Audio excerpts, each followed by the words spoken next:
Imagine if just 3 hours stood between you and a radically transformed life where stress, anxiety, and uncertainty no longer hold you back.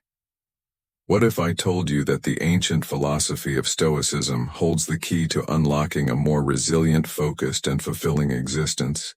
Join us as we dive deep into Stoicism, exploring practical steps that can reshape your mindset, boost your resilience, and radically alter your life in just 3 hours. Ready to start this life-changing journey? Let's begin in today's fast-paced world where stress and anxiety seem to be constant companions.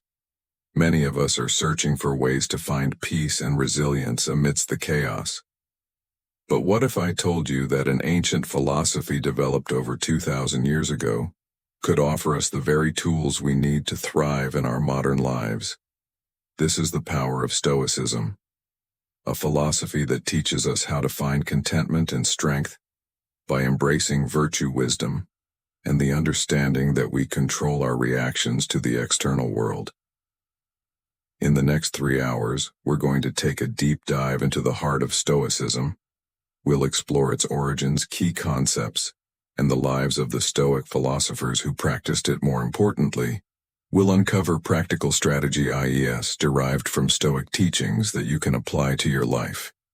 Immediately, these strategies are designed to help you develop mental clarity, emotional strength, and a profound sense of inner peace. By the end of this journey, you'll not only have a deeper understanding of Stoicism, but also practical tools to transform your approach to life's challenges. You'll learn how to turn obstacles into opportunities, stress into serenity, and uncertainty into understanding. So if you're ready to transform your life with the wisdom of Stoicism, let's take the first step together. Welcome to 3 hours to transform your life with Stoicism. Let the transformation begin. Don't set yourself on fire to keep someone else warm. It's a strong reminder that self-care and kindness should go hand in hand, which comes from ancient Stoic wisdom. But in today's rush to be liked and always be the one who helps, many people have turned the good deed of kindness into a habit that hurts their self-esteem. People often tell us to go the extra mile and push our limits for other people, but how much does it cost? Too much kindness is not a virtue when it drains your own resources, energy, and health. It is a way to ruin yourself. Many people have lost their way and have given so much that they feel empty, unappreciated, and worn out in this modern tragedy. People who mean well end up doing terrible things. Stoicism shows us a different way to be generous, without giving up who you are, to be kind, without being mean to yourself. It teaches us how to be generous in a way that makes other people's lives better, while also looking out for our own. It's time to show how Stoic principles can help you set healthy limits, so that your kindness builds you up instead of draining you. We'll talk about how to give without taking away, love without hurting, and be there for others without leaving our own lives behind. Follow us as we use Stoic wisdom to find the balance between being kind and taking care of ourselves. 1. Don't set yourself on fire to make other people warm. Marcus Aurelius, a Stoic philosopher, would warn us not to fall into the trap of unnecessary kindness. Picture yourself as someone who is always willing to help others and never says no. Giving away parts of yourself until there are none left is like that. You turn into someone who is always there for other people. But when you need help, you find yourself all by yourself. Being kind to other people is important, but being kind to yourself is even more important. Marcus would always remind us that taking care of ourselves is our first duty. We can't really be there for other people without it. Think about the story of 2 gardeners who lived next door to each other. One took great care of their own garden, and the other, even though they had their own plot, often helped take care of other people's gardens, knowing the value of self-care. The diligent gardener gave their garden the right amount of care and resources, making it a vibrant and growing place. This gardener's plot not only brought them joy, but they also had extra food to share with their neighbors. The other gardener, on the other hand, spent so much time and energy on other people's gardens that they forgot about their own. They didn't take good care of their garden, so it died and didn't produce much. They forgot about their own needs while trying to help others, which left their garden and in a way themselves empty. This is a reminder to think about what you want to do. Before you start helping other people, ask yourself if this help will last. Am I taking care of my health by establishing healthy boundaries and making sure that in our efforts to be kind, we don't forget to be kind to ourselves? The ancient Stoics would advise us to practice Stoicism.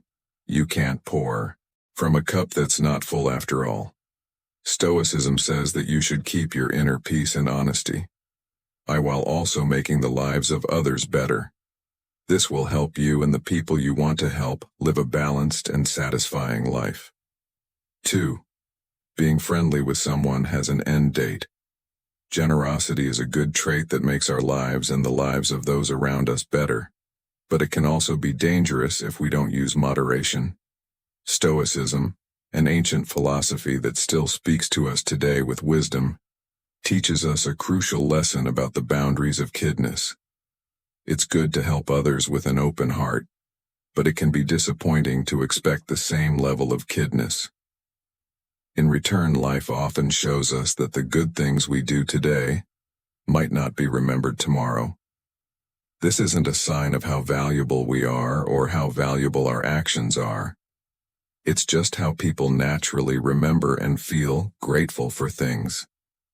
Giving something away is like planting a tree. You take good care of it, hoping it will grow and maybe give you shade or fruit. One day nature does what it does though. Storms, droughts, and the seasons all happen in the same way. When we show kindness, we should let go of the expectation of getting something in return. Epictetus, a Stoic philosopher, told us to think about our actions instead of how they turn out. He told us that we can't always control what happens, and that this should remind us that the joy of giving should come from the act itself, not from hoping to get something in return. We are protected from the pain of unfulfilled expectations. When we adopt this mindset, it develops our emotional resilience so that we can keep being kind and generous without getting worn out or feeling exploited. This doesn't mean we should make our hearts tough. It means we need to find balance. Do not see the effect of your kindness as a transaction, but as a reflection of who you are. Not only do we protect our peace of mind, but we also grow a kind of generosity that is pure self. Sustaining and truly satisfying this Stoic principle tells us to give freely but wisely so that our kindness makes us better, no matter what other people do. How can you use the Stoic principle of giving without expecting anything in your daily life? Imagine a situation in which you can show kindness or help someone without expecting anything in return. Then think about what you could do to make sure that your generosity stays a source of joy for you instead of draining you. 3. There are no limits on received requests when you think about the past. It's interesting to see how much service royalty required, from getting dressed to keeping themselves clean, which was all done by attendants. Now that it's 2019, it's clear that people still expect things from us, and they often ask for favors that they could easily do themselves. Stoicism sheds light on this and teaches us how important it is to set limits and accept moderation. We can use this ancient philosophy as a lighthouse to help us find our way through the sea of endless requests and keep our emotional health. Stoicism isn't about turning down help. It's about finding balance so that we don't lose ourselves while helping others. One moving story is about a mother and her adult daughter who live in a cute town. The mother cared for her daughter so much out of love that she wouldn't let her take care of her duties. This pattern continued until the mother died too soon, which surprised everyone by making the daughter more independent. This story shows an important lesson. Even if our intentions are good, giving too much help can stop growth. Without meaning to, this wisdom was encapsulated by the Stoic emperor Marcus Aurelius in his Meditations. A man's job is to stand upright, not to be kept upright by others. Seneca, who had a lot of knowledge about how people connect with each other, said he who becomes your friend because of the benefit will also stop because of the benefit. This is a powerful reminder to build relationships based on real connections instead of transactions. Friendship and help shouldn't depend on what we can give each other, but on how much we respect and understand each other. Stoicism teaches us to value ourselves, not for what we can do, but for who we are. This builds self-esteem and helps us connect with others in a real way. Stoicism gives us the strength to be moderate, to set limits, to protect our own health while still truly helping others by putting our needs first and responsibilities second. We not only stay true to ourselves, but we also do more meaningful acts of kindness. We can stay true to ourselves and our values and live a good, happy life. If we take this balanced approach to life and relationships, keep in mind that taking care of our own needs is not selfish. It's a necessary part of modern life. 4. Being seen and treated as weak. Stoicism teaches us a lot about self-command and inner resilience to build a fortress inside. Learn how to control yourself and make clear lines in the sand that mark our personal space. Ironically, always going the extra mile for other people can make you look weak over time. When we don't set clear limits, we leave ourselves open to being taken advantage of by people who see our kindness not as a strength, but as a chance to gain something. This cycle of overextending ourselves and taking advantage of others drains us, making us feel unappreciated and overworked. However, things change when we start to firmly say no. We're not the first people come to with any needs or requests. Being assertive shows that we value our time and energy, which makes others respect us in return.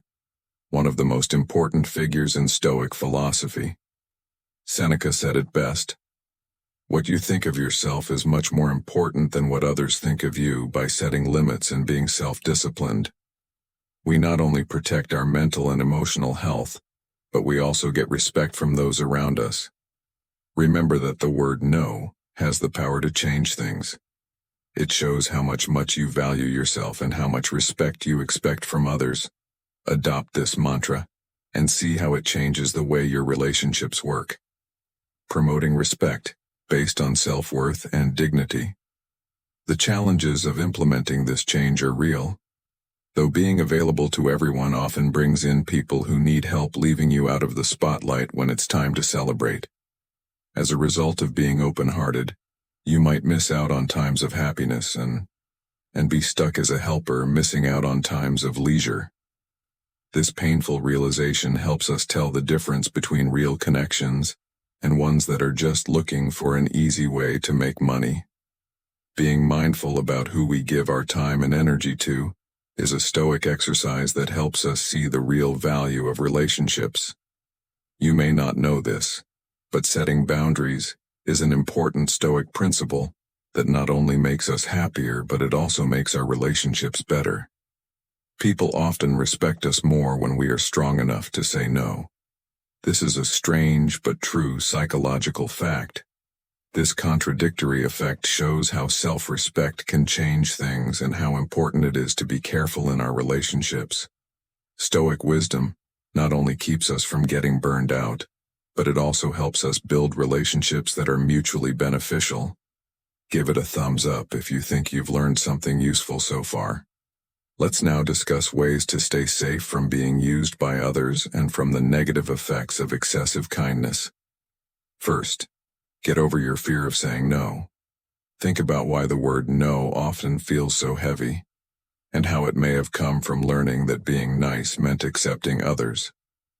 Such lessons are deeply ingrained in us from the time we are young and are mixed with a fear of being rejected. This creates a belief system that says our worth is equal to being accepted all the time. But the philosophy of Stoicism encourages us to question and break down these deeply held beliefs. It promotes a life of free will, rather than one that is controlled by the subtleties of past conditioning. Adults have the freedom to change how they interact with others, because they know that the fears they were taught as kids no longer control them. Stoicism gives us the mental tools to look at our feelings and figure out what they mean.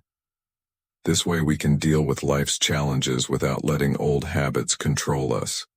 Saying no to requests that cross our boundaries, especially when they hurt our well-being or sense of what's fair, is not only a way to fight old fears, but also a powerful way to show self-respect and independence. But it's important to keep our newfound or certain is in check. By developing our emotional intelligence and empathy, Stoicism doesn't just support self-interest or being alone. It also stresses how important it is to make a positive difference in our community and in the lives of those around us. The philosophy tells us to find a middle ground where we can help and support others without putting our own health at risk.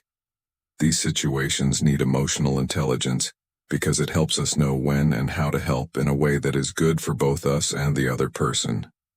True Stoic wisdom is demonstrated by the ability to recognize the genuine needs of others, while also keeping in mind our own limits. It makes sure that our acts of kindness are not only self-disciplined, but also compassionate and understanding. This helps build a society where people respect and help each other. Second tip: pay attention to how you feel. Adopting Stoicism pushes us toward introspection and mindfulness, encouraging us to examine our feelings and thoughts and build mental resilience. This old wisdom tells us to take care of our inner peace by paying attention to how we react and feel, especially when we do kind things. It teaches us that helping others should make us feel good, like how clouds make us feel lighter. On the other hand, feelings of exhaustion, irritation, or exploitation mean that you need to change your perspective. It's important to know when our contributions, which aren't required, start to make our serenity lessened. Being honest about how this makes you feel is not lying to yourself. It's a brave act of self-care that keeps our kindness from becoming a source of stress and pain. The third tip is to put yourself first in the most obscure fields. It's easy to become a master and forget about our own health. Making time for self-care is essential, just like the Stoic virtues of discipline and self-esteem. Stoicism, after all, is good for the soul and teaches us how to be self-sufficient instead of neglecting yourself. Take care of your physical, emotional, and mental health. Recognize your presence and make your needs more important. You have to give this approach your full attention. Accept yourself completely, forgive yourself for mistakes you've made in the past, and see the coming year as a blank canvas for Stoic renewal. Choose something that will only make you happy and use this time to show how much you love yourself. Hold on to your boundaries and don't feel bad about turning down others. If their demands come into your sanctuary, help them as much as you can, while making it clear that your own recovery comes first. Fourth, figure out who will take the risk. Adopting Stoic virtues like self-discipline and discernment gives us the power to tell the difference between relationships that make us feel good and ones that make us feel bad. Dealing with people who are always wanting more, whether it's attention, time, or resources, is like being a nurturer. We get worn out, and our energy is sapped by the insatiable. Stoicism teaches us the importance of inner strength and reminds us that change is a door that can only be opened by the self. It is a mistake to think that we can change other people just by being nice to them.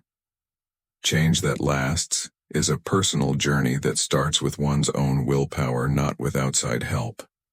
This philosophy doesn't encourage being cold-hearted. Instead, it supports a balanced way of dealing with relationships in this dance of give and take. Being too generous can leave us empty, while being too cheap can make us feel alone.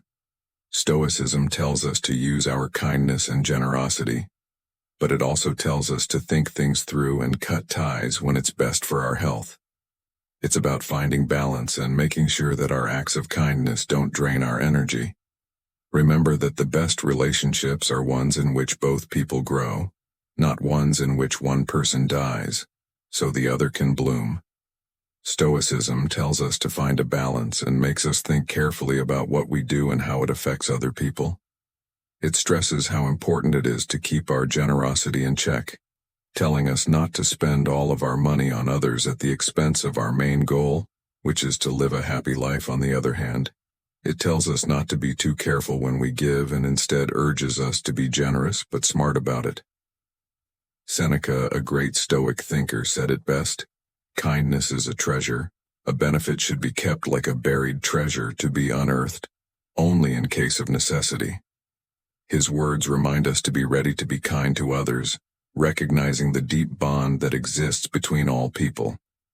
Let's do a quick mind exercise before we continue, because this part of the video will undoubtedly change your minds for the better. In this part of the video, there is no judgment. Instead, there is an invitation to a walk and a power that most people don't use: the power of your mind and the master of your thoughts. We will look at how to master your mind in a world where many people have trouble with it, through the lens and wisdom of Stoicism. Marcus Aurelius said, "You have power over your mind, not over outside events. Realize this and you will find strength." Let's look at how to use Marcus's words to get mental strength. Are you all set? Let's get started. 1. Don't care what other people think. Pay attention to your mind. Instead, one important part of mastering your own mind is letting go of how other people see you. This takes your attention away from the noise of the world and toward the clarity of your own thoughts. The first step on this journey is to realize that the only thing you really control is your mind. It never ceases to amaze me. We all love ourselves more than other people, but care more about their opinion than our own. Marcus Aurelius said in a reflection that perfectly captures this sentiment, "Imagine a world where any criticism or unasked opinion about the choices you make is ground out by the sound of your own self-awareness. This isn't about building a wall around your ego. It's about growing a garden in your mind where your own values and beliefs feed the seeds of your thoughts, instead of other people's judgments. Stepping on them to master your mind, you have to get rid of these outside influences. This will let your true self grow without the need for approval from others. Consider the case of a young artist who, despite displaying promising talent, found his sense of self paralyzed by fear of judgment. Every brushstroke was accompanied by the fear of what other people would think, until he came across the principles of Stoicism. It took him a while to learn that his worth was based on his own opinion, and that criticism was just the surface of a deep ocean of self-confidence. As he turned his attention inward, his art grew into a true reflection of his inner world, free from the fear of being judged. He shows how turning inward can change things, and how true mastery of the mind can be found there. This is not an easy path. You have to constantly fight the urge to look for approval from other people. Still, this discipline is where freedom is found. Stoic philosophy says to focus on what's inside you instead of what's outside you. By focusing on your own mind, you follow this principle. The celebration of your own capacity for judgment, resilience, and growth is another aspect of mind mastery, in addition to the reflection of external opinions. To put it simply, Stoicism is a modern philosophy that helps you live your life with peace and strength. Build emotional resilience. Number 2. A gem cannot be polished without friction, nor a man perfected without trials, said Lucius Annaeus Seneca, a famous Stoic philosopher. The second lesson on our path to mind mastery, building emotional resilience, is inspired by this philosophy. In this fast-paced world, getting around is like exploring a dangerous but exciting trail, where problems and difficulties are bound to happen every day. Just like the sun rising every morning, you may occasionally find yourself caught in the thorny vines of hardships, anxiety, or heartbreak as you walk along this never-ending path called life. These are not signs of weakness. They are chances to build a strong, unwavering resilience. Failures that happen along your journey are not just small disappointments. They are valuable lessons that come in the form of temporary defeat. Use the strength you already have to turn every problem into a chance to grow. We understand that it's not easy to do. You were given a dangerous climb, so it makes sense that you would fall apart under its weight. Instead, consider how you could use this adversity to your advantage and lead you closer to your goals. Long-lasting resilience is made up of the bravery and persistence that keep your spirit going through hard times. Emotional resilience, getting stronger emotionally, is like forging steel in fire. Think about the journey of a young business owner whose startup was about to fail. Because of the economy, he felt down. Every time he failed was turned down or dealt a blow. He kept going anyway, seeing each problem as a lesson in disguise. This person not only made it through the ordeal, but he came out of it stronger, more flexible, and with a better idea of how to move forward. The ability to face adversity head-on and draw strength from it. Paving the way for emotional resilience is exemplified by this story. Mastering your perception of difficulty is the first step in developing emotional resilience. Stoicism teaches you that things that happen or outcomes don't have any inherent good or badness. How we think about these things is what makes us feel and react. Emotional resilience doesn't mean ignoring setbacks or ignoring pain.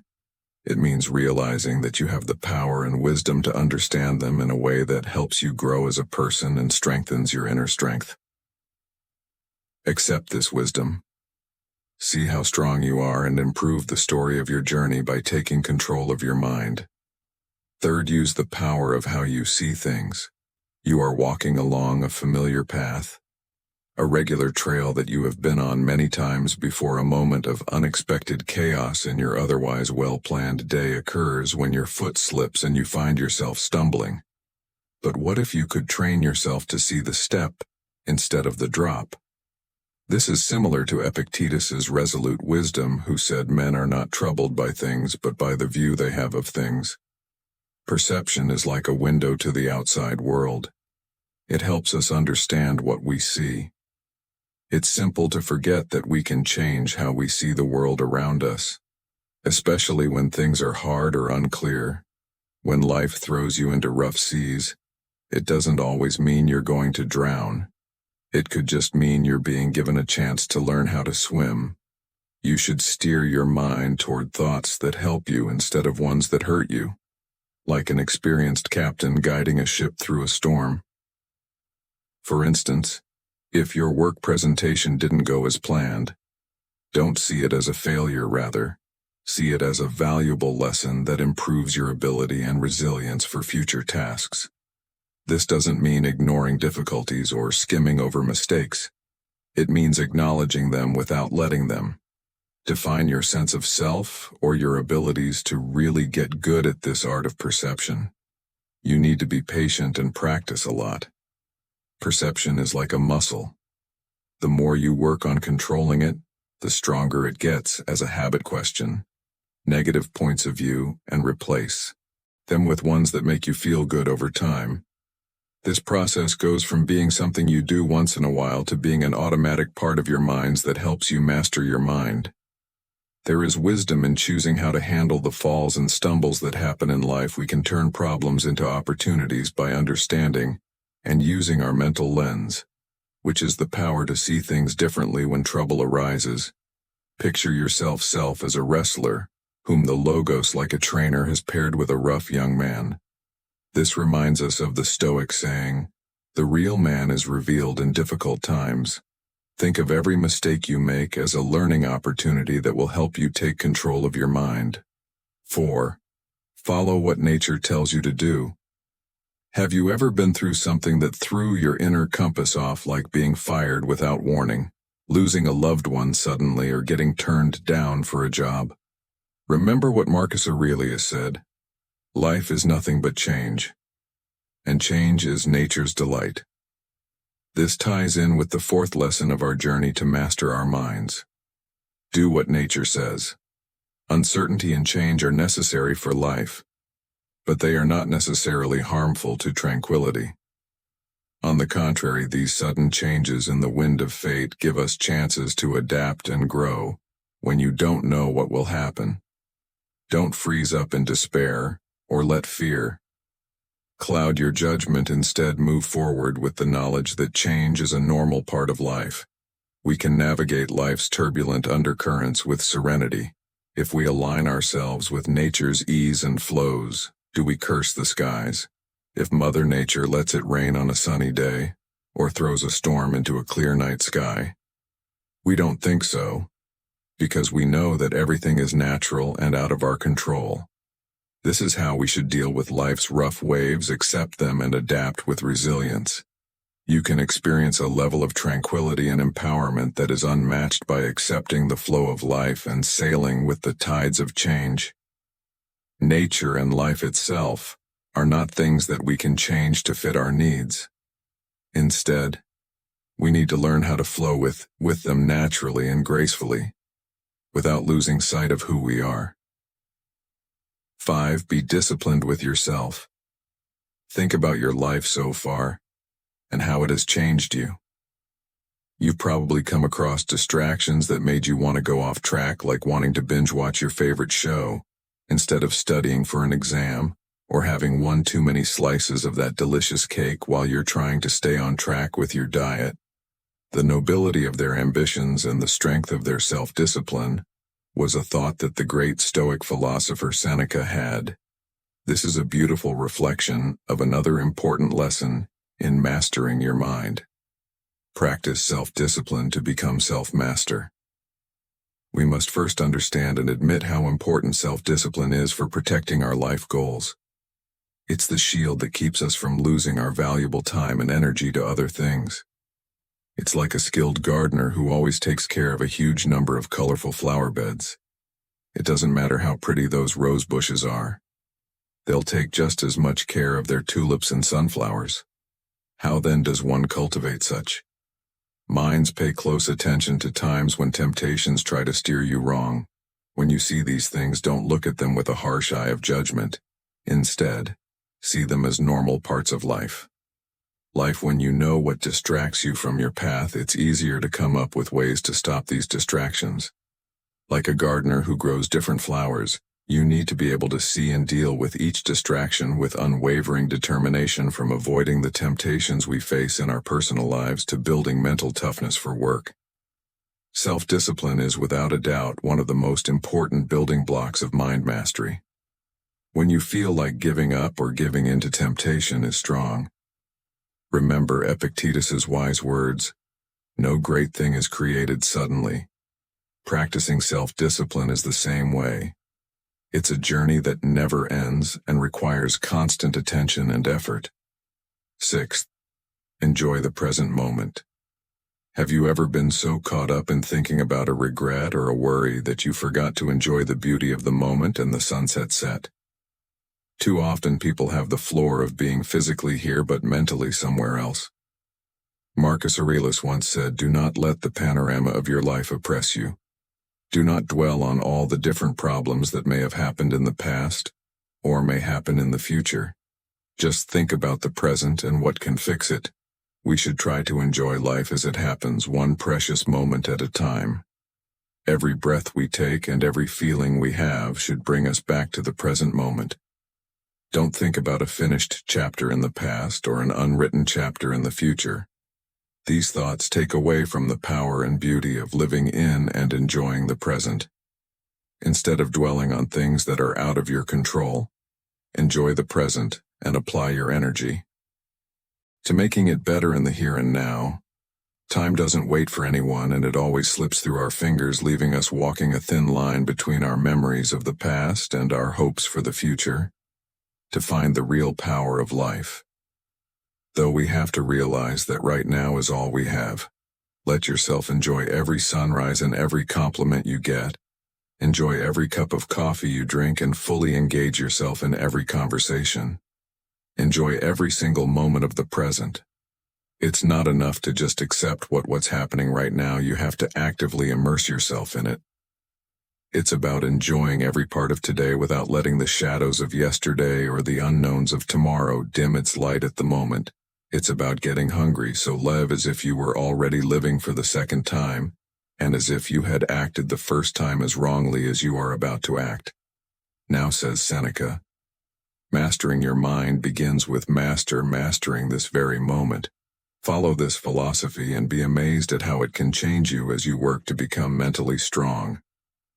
7th, make or join a group of people who can help you grow. A hiker by himself or herself climbing the highest cliff in the middle of a forest that never ends. The view from above might be beautiful, but the journey by yourself can be very quiet and well by yourself now. Instead of that lone hiker, think of a group of explorers on the same trip. The ordeal seems a lot less scary now, doesn't it? In his timeless Stoic wisdom, Marcus Aurelius said, "Mankind are made for each other, either to teach them better or bear with them." This is a very important lesson for mastering your mind. Communities are supportive places where people with similar interests and values can learn from each other. You can increase the collective force behind each step toward your goals. By collaborating with people who have the same goals in mind as you do. An uplifting community is one where people can teach and learn. Be inspired and be inspired and be motivated and be motivated. Let's leave the realm of metaphors for a moment and go on this trip. You see a chance to join a book club, don't think twice, just do it. You'll be intellectually satisfied and help other people do the same. You meet other people on this journey to mental mastery, and you decide to work together with them. As important as it is to grow as a person, it's also important to help others. Building or being a part of communities that support each other's growth is good for everyone. It helps you grow personally and also helps the group move forward. Seneca tells us, associate with people who are likely to make you better in the end. You are empowering yourself while empowering others on their own mental mastery journey, a sign of our progress together on this path of life. Have you ever thought about what makes some people smarter and better at learning than others? Want to get the skills and information you need to do well in your personal and professional life? You're in the right place. So here we'll talk about how to be smarter than everyone else. We'll look at strategies and tips that can help you learn better, understand better, and use what you know in your everyday life. This journey will give you the tools you need to make the most of your intelligence, which is a valuable asset that can improve every part of your life. So if you want to reach your full intellectual potential and take on challenges with a clear head, please keep watching. We're going to look at these 10 keys together. They will help you become smarter and do better in any area you choose. Get ready for a journey that will help you learn more about yourself and grow intellectually. First, encourage people to be curious to grow. Your curiosity is like starting a spark of intelligence. Think of your curiosity as a compass that leads you through huge amounts of information. By being curious all the time, you become someone who is always ready to find answers, which is one way to be smarter than other people. You are a college student, and you are learning about history in class. You have never heard of this subject in ancient history before your professor brought it up. There's no longer a passive way for you to take in the information from the teacher. You display interest during class. You inquire about what led to and resulted from events in this history. You wonder why people in the past behaved the way they did. And you even wonder how this event might have affected the world we live in now. You're still interested in more. You start reading more books and other materials about this subject after class to find out more about this old history. You search online and take part in online discussions. This will not only help you understand this subject better, but it will also help you see history and its relevance to our present lives in a bigger picture. Your interest has led you to learn new things and broaden your views, which has made you smarter about how to understand and interact with the world around you. If you're interested, you'll ask why and how things work instead of just accepting them as they are. It makes you want to learn more. Question what you think you know, and question what you believe. Without question, you are broadening your intellectual horizons with every question you ask and every new thing you learn. Curiosity helps us find out about the world's wonders, from the secrets of the universe to the mysteries of our own bodies and minds. But it's not just about gathering information. It's also about really understanding. It being curious helps you see beyond the obvious and make connections between things that don't seem to go together. So how do you get more interested? First, look at the world around you as if it were brand new. Check things out and ask questions if you don't understand them. Open yourself up to new things all the time. Read books about a wide range of topics and learn about other cultures. Remember that interest is what starts the fire of learning. You are already smarter than other people because you are taking care of it. Number 2. Reading a lot of different kinds of books is a great way to improve your knowledge and intelligence when you read a lot. It's like opening a treasure chest full of information, experiences, and thoughts. When you read a lot, you imagine yourself traveling to faraway places. You can access knowledge that has been gathered over many generations and from many different cultures. The wisdom of people who lived hundreds of years ago can be accessed through reading books. Cover a lot of ground from history and science to philosophy and fiction. Every page offers a chance for learning, reflection, and perspective expansion. Reading makes you smarter. Whether you're reading about the complexities of quantum physics, the complexities of human relationships in a novel, or the mysteries of ancient civilizations, reading also helps you build your vocabulary and language skills, which are important for communicating clearly and getting your point across. It makes you think critically and use your imagination. It helps you understand how people from different cultures feel and see the world in new ways. A lot of important people in history were voracious readers who got ideas and inspiration from books by doing what they did.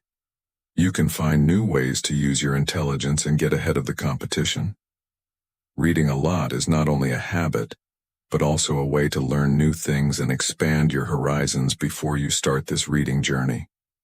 You should make a list of books on a wide range of topics. Reading books, articles, or blogs about things that interest you is a good place to start. This could be art history, business science, or something else. The important thing is to make sure that your list is varied and full of different things, so that you can find new ideas and information once you have a list of books to read. Set aside time every day or every week to read. You should see this time as a valuable chance to think about and learn from the works you've chosen. Let yourself learn from the books and other materials you come across and enjoy the process. Joining book clubs or discussion groups is another way to get even more out of reading a lot. This will help you connect with people who share your interests and have deep conversations about what you've read.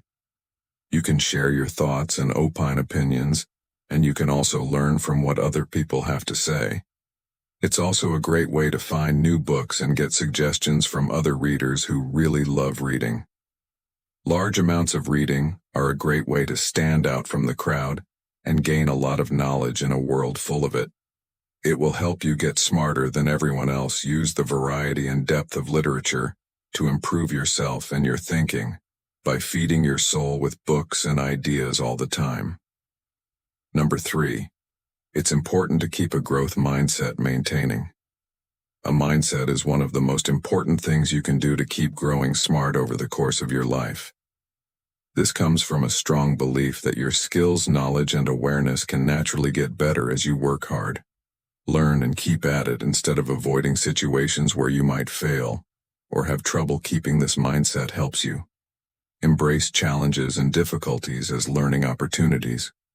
You go into them with courage and determination, believing that failing is a normal part of learning and not a reflection of your abilities. You are more likely to embrace innovation and make the most of your current skills. If you keep your minds open, this could mean learning new things, expanding your knowledge in different areas, and getting better at the things you already know how to do. Being open to constructive feedback is a big part of continuing to grow intellectually. Instead of seeing feedback as something that could hurt your self-esteem, you see it as a chance to learn and grow. Your point of view is very valuable. And you know that the people around you can teach you a world of wisdom. Let's say you are a young person who is in school and working on your career. You get the results of an important test one day, and you failed. You choose to see this failure as a chance to learn and grow.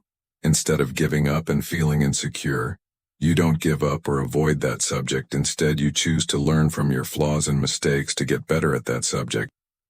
You make a new study plan, look for useful learning materials, and work harder to learn more and get better at it, because you have a growth mindset.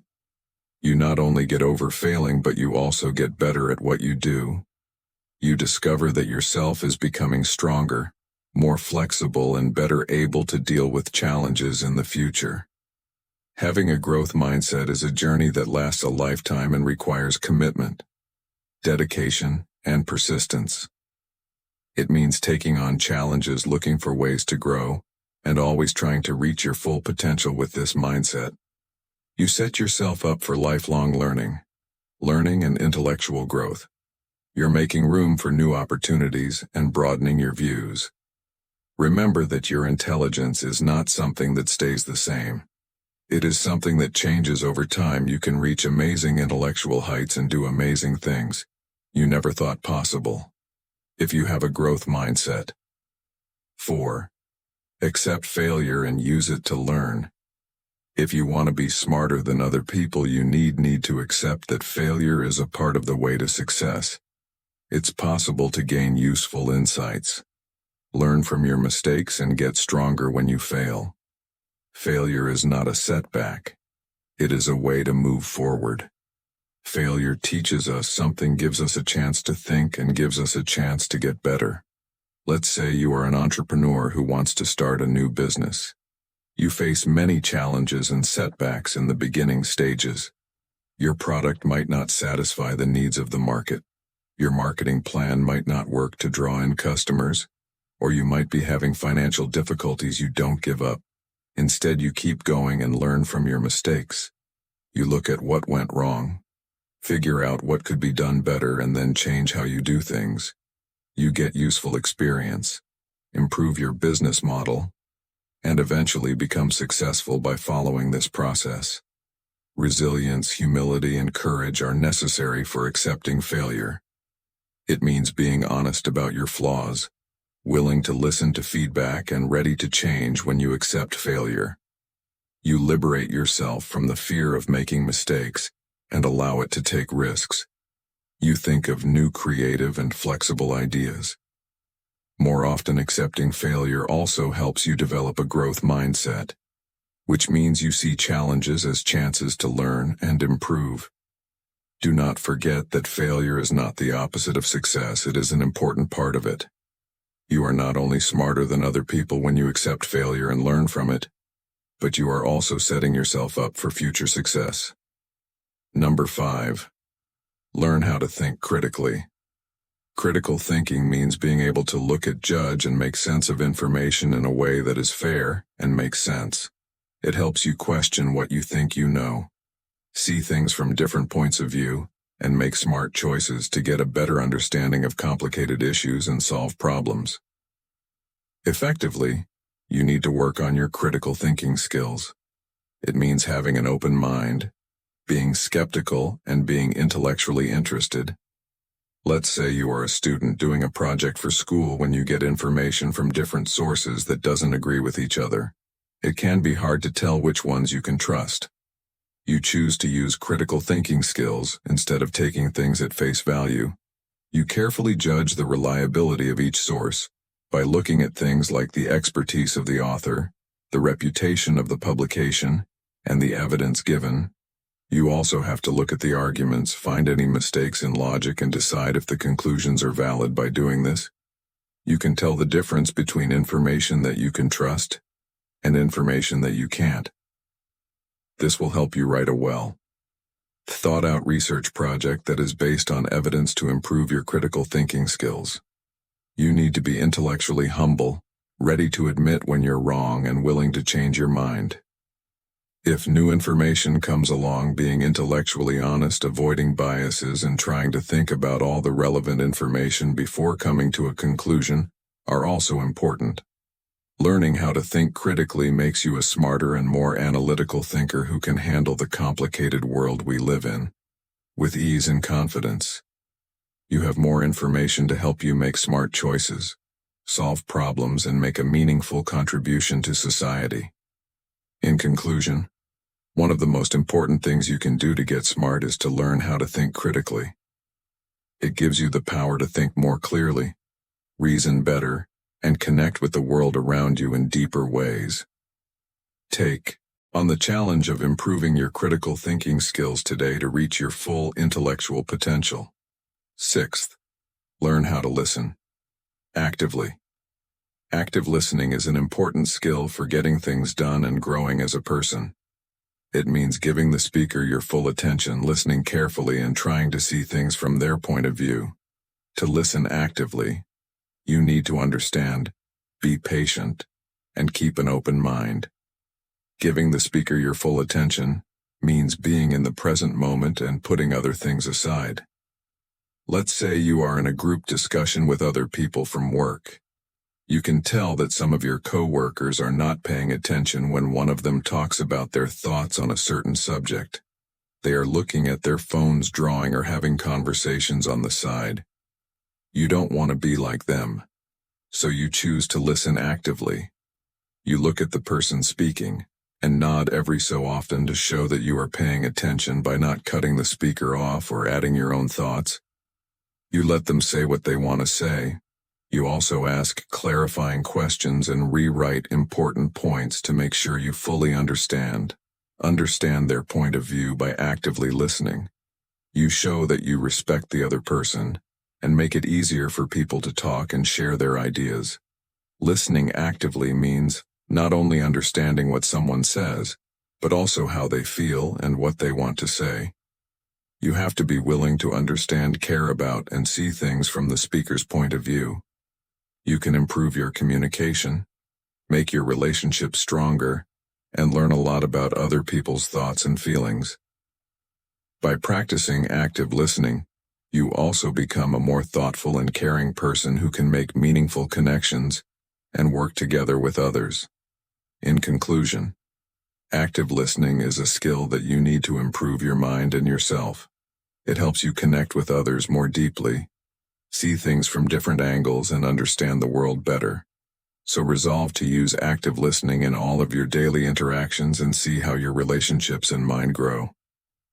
Number 7. Learn how to solve problems. Solving problems is an important part of being smart and learning in order to achieve the desired results. It entails identifying challenges, considering potential solutions, and putting effective plans into action. To get better at solving problems, you need to be creative, persistent, and willing to take risks. It means looking at problems with a positive outlook and believing that you can get past them. So let's say you have a tough problem at work. Your team is having a hard time meeting a short deadline, and it doesn't look like there's a way out. You choose to use your problem-solving skills instead of giving up or feeling overwhelmed. You get your team members together to come up with ideas and figure out different ways to do things. You promote open communication and creative thinking by looking at things from different points of view and questioning what people think they know. By working together and trying new things, you can come up with a strategic plan of action and make good use of your resources to solve the problem. The challenges are thus overcome and you succeed within the allotted time to get better at solving problems. You need to practice, be persistent, and be ready to learn from your mistakes. It means being able to change how you do things and being open to feedback and new ideas. You become more resourceful, creative, and resilient in the face of adversity when you improve your problem-solving abilities. Additionally, you feel more capable of meeting challenges and achieving your objectives. In conclusion, learning how to solve problems is important for both personal and professional growth. It helps you get past problems, take advantage of chances, and confidently move through the complicated world we live in today. Take on the challenge of getting better at solving problems and you'll see your intelligence and accomplishments soar to new heights. 8th, encourage creativity and new ideas. Innovation and creativity are what keep intellectual progress and growth going. They require you to think outside the box, Question the status quo and come up with new ideas and solutions to encourage creativity and new ideas. You need to keep an open mind, be ready to take risks, and be dedicated to finding out what else is out there. It has to do with letting go of the limits of common sense and embracing the unknown. What if you are an artist who is making a new painting? You choose to try out new mediums and styles instead of sticking to the ones you already know how to do. You let go of ideas you already have about what art should be like and let your imagination. So you find new ways to express yourself and make a masterpiece that moves and inspires other people. When you try new things and look into them to encourage creativity and innovation, you need to make a space that supports curiosity, encourages experimentation, and values different points of view. The goal is to create an environment where people work together and share their ideas and everyone feels like they can contribute and find new opportunities. You can reach your full creative potential and encourage others to do the same by encouraging creativity and new ideas. You also bring about good change and transformation. Your big ideas and forward-looking thinking shape the future. In conclusion, encouraging creativity and new ideas is important for both personal and societal growth. It helps you break free from the status quo, push the limits of what is possible, and make a better future for yourself and others. So, take on the challenge of making your life more creative and innovative, and watch as your mind and impact continue to grow. Building a love of learning is the 9th tip. Building a love of learning is one of the most important things you can do to improve your mind and stay smart throughout your life. It means being interested, eager, and driven to learn new things and improve your skills. To develop a love of learning, you need to keep an open mind. Be eager to learn and be dedicated to improving yourself. Seeing learning as a journey rather than a goal and enjoying the search for knowledge are important parts of this book. Let's say you are a student getting ready for a test. You decide not to see studying as a chore, and instead approach it with interest and excitement. You look for new information and ways to learn, and you consider different points of view and ideas. You also push yourself to think critically and creatively by using what you've learned to solve problems and deal with situations in the real world. Because you love learning, you understand the material better and pick up useful skills that you can use outside of school. Being proactive and self-directed in your learning is important. If you want to develop a love of learning, being proactive, setting goals, and looking for ways to improve and grow are all important parts of this. If you develop a love of learning, you will keep looking for new challenges and experiences to broaden your knowledge throughout your life. You also become more flexible, strong, and able to confidently and clearly navigate the complicated world we live in today. To sum up, developing a love of learning is important for both intellectual growth and personal happiness. It helps you reach your full potential, follow your dreams, and live a life with meaning and purpose. So enjoy the process of learning, and you will see your intelligence and growth opportunities grow. 10th, surround yourself with people who have different points of view. Surrounding yourself with people who have different points of view is important for both intellectual and personal growth. It means looking for people with different experiences, backgrounds, and points of view, and having an open and honest conversation with them. To surround yourself with different points of view, you need to be humble, empathetic, and have an open mind. It means realizing that everyone has something useful to offer and that you can learn from other people's experiences and ideas. It's possible that you are working on a project with people from different cultures. You don't stick to the same old ways of thinking and doing things. Instead, you choose to value the different points of view on your team. You ask your teammates for feedback and actively encourage them to share their thoughts and ideas. You also pay close attention to what they have to say and try to understand their points of view and experiences. You can use your team's collective wisdom to come up with new solutions that are based on different points of view. By working together and talking to each other, to surround yourself with different points of view, you need to leave your comfort zone and be open to talking to people who are different from you. It's about removing obstacles and building bridges, promoting empathy and understanding, and making society more fair and open to everyone. When you surround yourself with people who have different points of view, you broaden your horizons, test your assumptions, and see more of the world. You also grow more caring and understanding, which makes you better able to make relationships stronger and change the world for the better. Surrounding yourself with people who have different points of view is important for intellectual growth and societal progress. It helps people from different backgrounds understand and care about each other better by broadening their horizons and challenging their assumptions. So, look for chances to interact with people who are not like you, and you will see your knowledge and influence grow. How would you like to live your life? Even though this question seems simple, it gets to the heart of who we are and forces us to face the cycles of mediocrity, disappointment, and overthinking that have trapped generations in a web of unrealized potential. This quiet time to think about yourself is where the path to greatness starts, not by making big promises or setting lofty goals, but by making a deep, unwavering promise to yourself, a promise to change, to grow, and to break out of the never-ending cycle that has trapped us. Stoic philosophers, who had a deep understanding of what it means to be human, gave us a way to get through this dangerous terrain by following the timeless wisdom of Stoicism.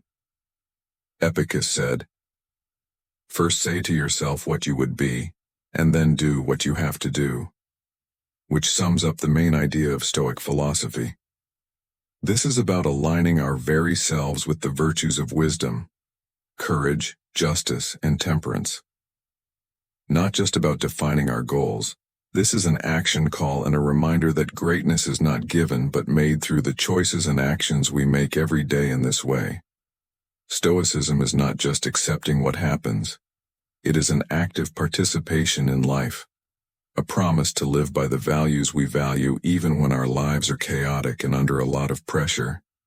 There will be setbacks, disappointments, and a lot of overthinking on the way to becoming a great person. The Stoics said that the first step to becoming great is to think about yourself and tell yourself what you want to become. But this isn't just about making plans or goals. It's about figuring out how to be the kind of man you really want to be, in line with nature and virtue. You have to picture the version of your character who always does the right thing, no matter what the world's chaos, pressures, and temptations are like. By Stoic philosophy, this is the real start of a committed life, where all of your thoughts and actions are in line with this better version of yourself.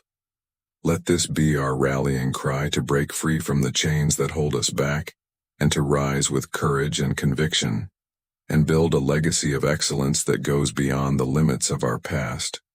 When we take mindful steps, make decisions with purpose, and face challenges with unwavering resolve, we not only set ourselves up for success, but we also encourage those around us to start their own journey of change. Let's say goodbye to mediocrity and take a bold step into a future full of opportunity, meaning, and unmatched success. The first lesson is that perception is reality, and inner peace is based on this. The first and maybe most important thing that Stoicism teaches us is how powerful our thoughts are. Being able to stay focused on our inner compass is very important in a world full of distractions and outside pressures. We have the power to challenge the status quo, rise above mediocrity, and make a way for greatness when we are in charge of our thoughts and feelings.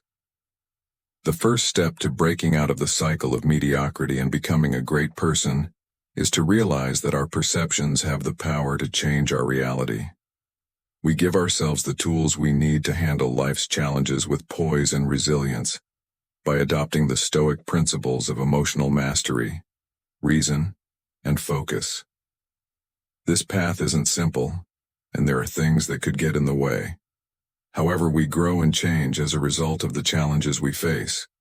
We can choose to see challenges as insurmountable obstacles or as chances for development and learning at any given time. This choice, which may not seem important by itself, has a big impact on the course of our lives. We can prepare for the ups and downs of life by adopting the Stoic practice of seeing challenges as opportunities for growth. This change doesn't just affect how we think about life. It also changes how we actually live it.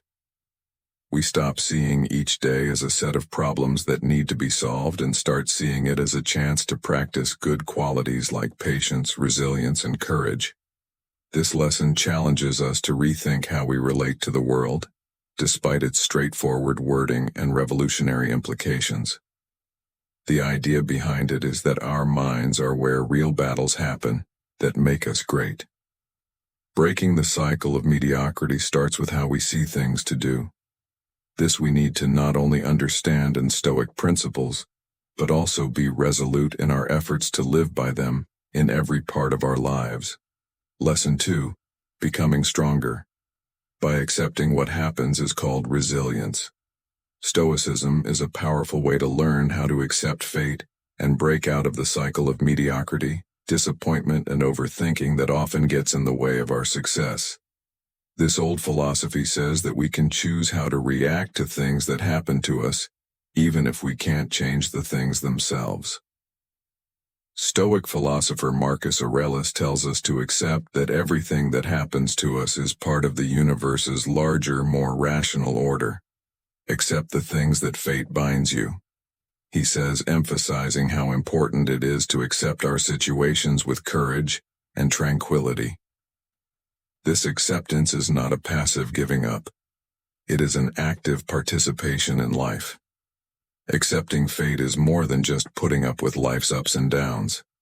It means recognizing where we are now and striving for excellence within those limits. It means actively appreciating them as important parts of our growth.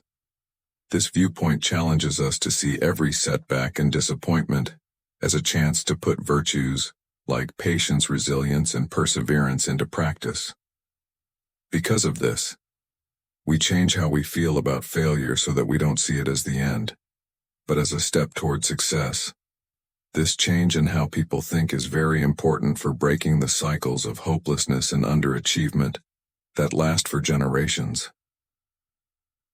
Failure teaches us that our power is not in avoiding it but in how we deal with it, which helps us develop a mindset that is focused on learning and getting better all the time.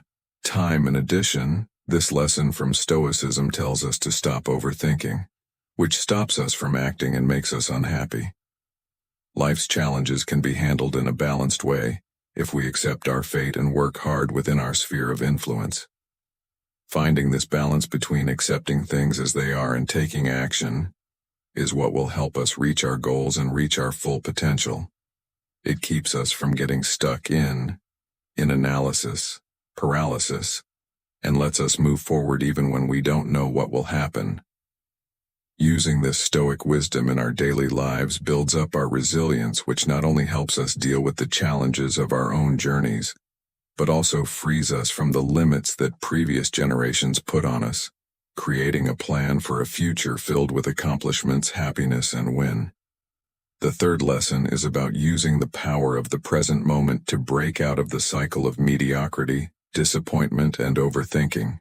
You have to be deeply involved with the present moment. Stoicism teaches us the importance of living in the present moment, not as a way to avoid facing life's challenges, but as a way to do so with clarity and focus. Seneca, a famous Stoic philosopher, said, "True happiness is to enjoy the present without worrying about the future." This wisdom encourages us to change our focus from what was or what might be to what is. We can free our minds from the web of overthinking that keeps us stuck in imagined futures and past regrets by focusing on the present. This lets us act decisively and effectively. To embrace the present moment is not just to passively acknowledge it, it means to actively interact with it as a Stoic. We must carefully watch our thoughts, actions, and feelings to figure out which ones we can change and which ones we have to accept. becoming more aware of the many chances we have at all times to be good, make progress toward our goals, and make the changes we want to see in our lives as possible. When we are mindful, we can break the cycles of mediocrity that have ruled our lives and generations by acting in the present. Every moment gives you a choice. Give in to the old patterns of disappointment and inaction, or rise with purpose in action. Being present also teaches us how to walk the thin line between wanting more and being happy with what we have. Even though Stoicism tells us to strive for excellence, it also tells us not to tie our happiness to reaching future goals. We can develop a sense of satisfaction that isn't saved for a future success, but is felt right now, by finding value in the process, in the small steps we take every day. This method lessens the disappointment that comes from not getting what you wanted, and the paralysis that comes from thinking too much about all the possible outcomes.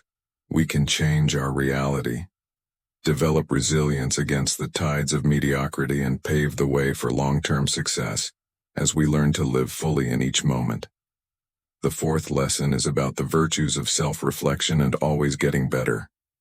Stoicism introduces the crucial practices of self-reflection and ongoing improvement in the effort to break the cycle of mediocrity, disappointment, and overthinking. Epicus, a Stoic philosopher, says that we should think about and reflect on our actions and thoughts every day. He says that self-reflection is the only way to see our true selves without the chaos and confusion of the outside world getting in the way. This practice of self-reflection is a powerful way to find the patterns and habits that hold us back and keep us unhappy and unfulfilled. When we regularly think about our actions and choices and how they relate to our core values and goals, we start a process of continuous personal evolution. With each reflection, we get closer to our ideal selves. Self-reflection isn't just a way to find flaws or shortcomings, though. It's also a way to really improve yourself. It means putting our egos aside, being humble and honest about our character and actions, and being ready to admit when we fall short of our Stoic ideals. We have to be open and brave during this process, because it forces us to face painful truths about ourselves. Still, it is in this discomfort that we grow. We develop the virtues of wisdom, justice, courage, and temperance when we accept our flaws and work to improve our character. When we follow these virtues, they show us the way out of mediocrity and toward excellence. Also, the Stoic practice of self-reflection teaches us to stop thinking too much by directing our thoughts toward positive self-evaluation and taking steps to get better. We learn not to be afraid of making bad choices. Instead, we make the best choices we have access to at the time. Learn from the results and improve the way we make decisions over time. We develop a proactive mindset through this ongoing cycle of action, reflection, and change, which helps us move toward our goals with clarity and purpose. When we make this a regular part of our lives, we not only break free from mediocrity, but we also start a lifelong journey of personal growth and fulfillment, building a legacy of success that goes beyond the limits of our past. Lesson 5. Learn how to be disciplined and control yourself. Strive for discipline and self-control. These Stoic virtues will help you get past deep-seated patterns of mediocrity, disappointment, and overthinking. These virtues are necessary to develop a mindset and way of life that will lead to success and happiness.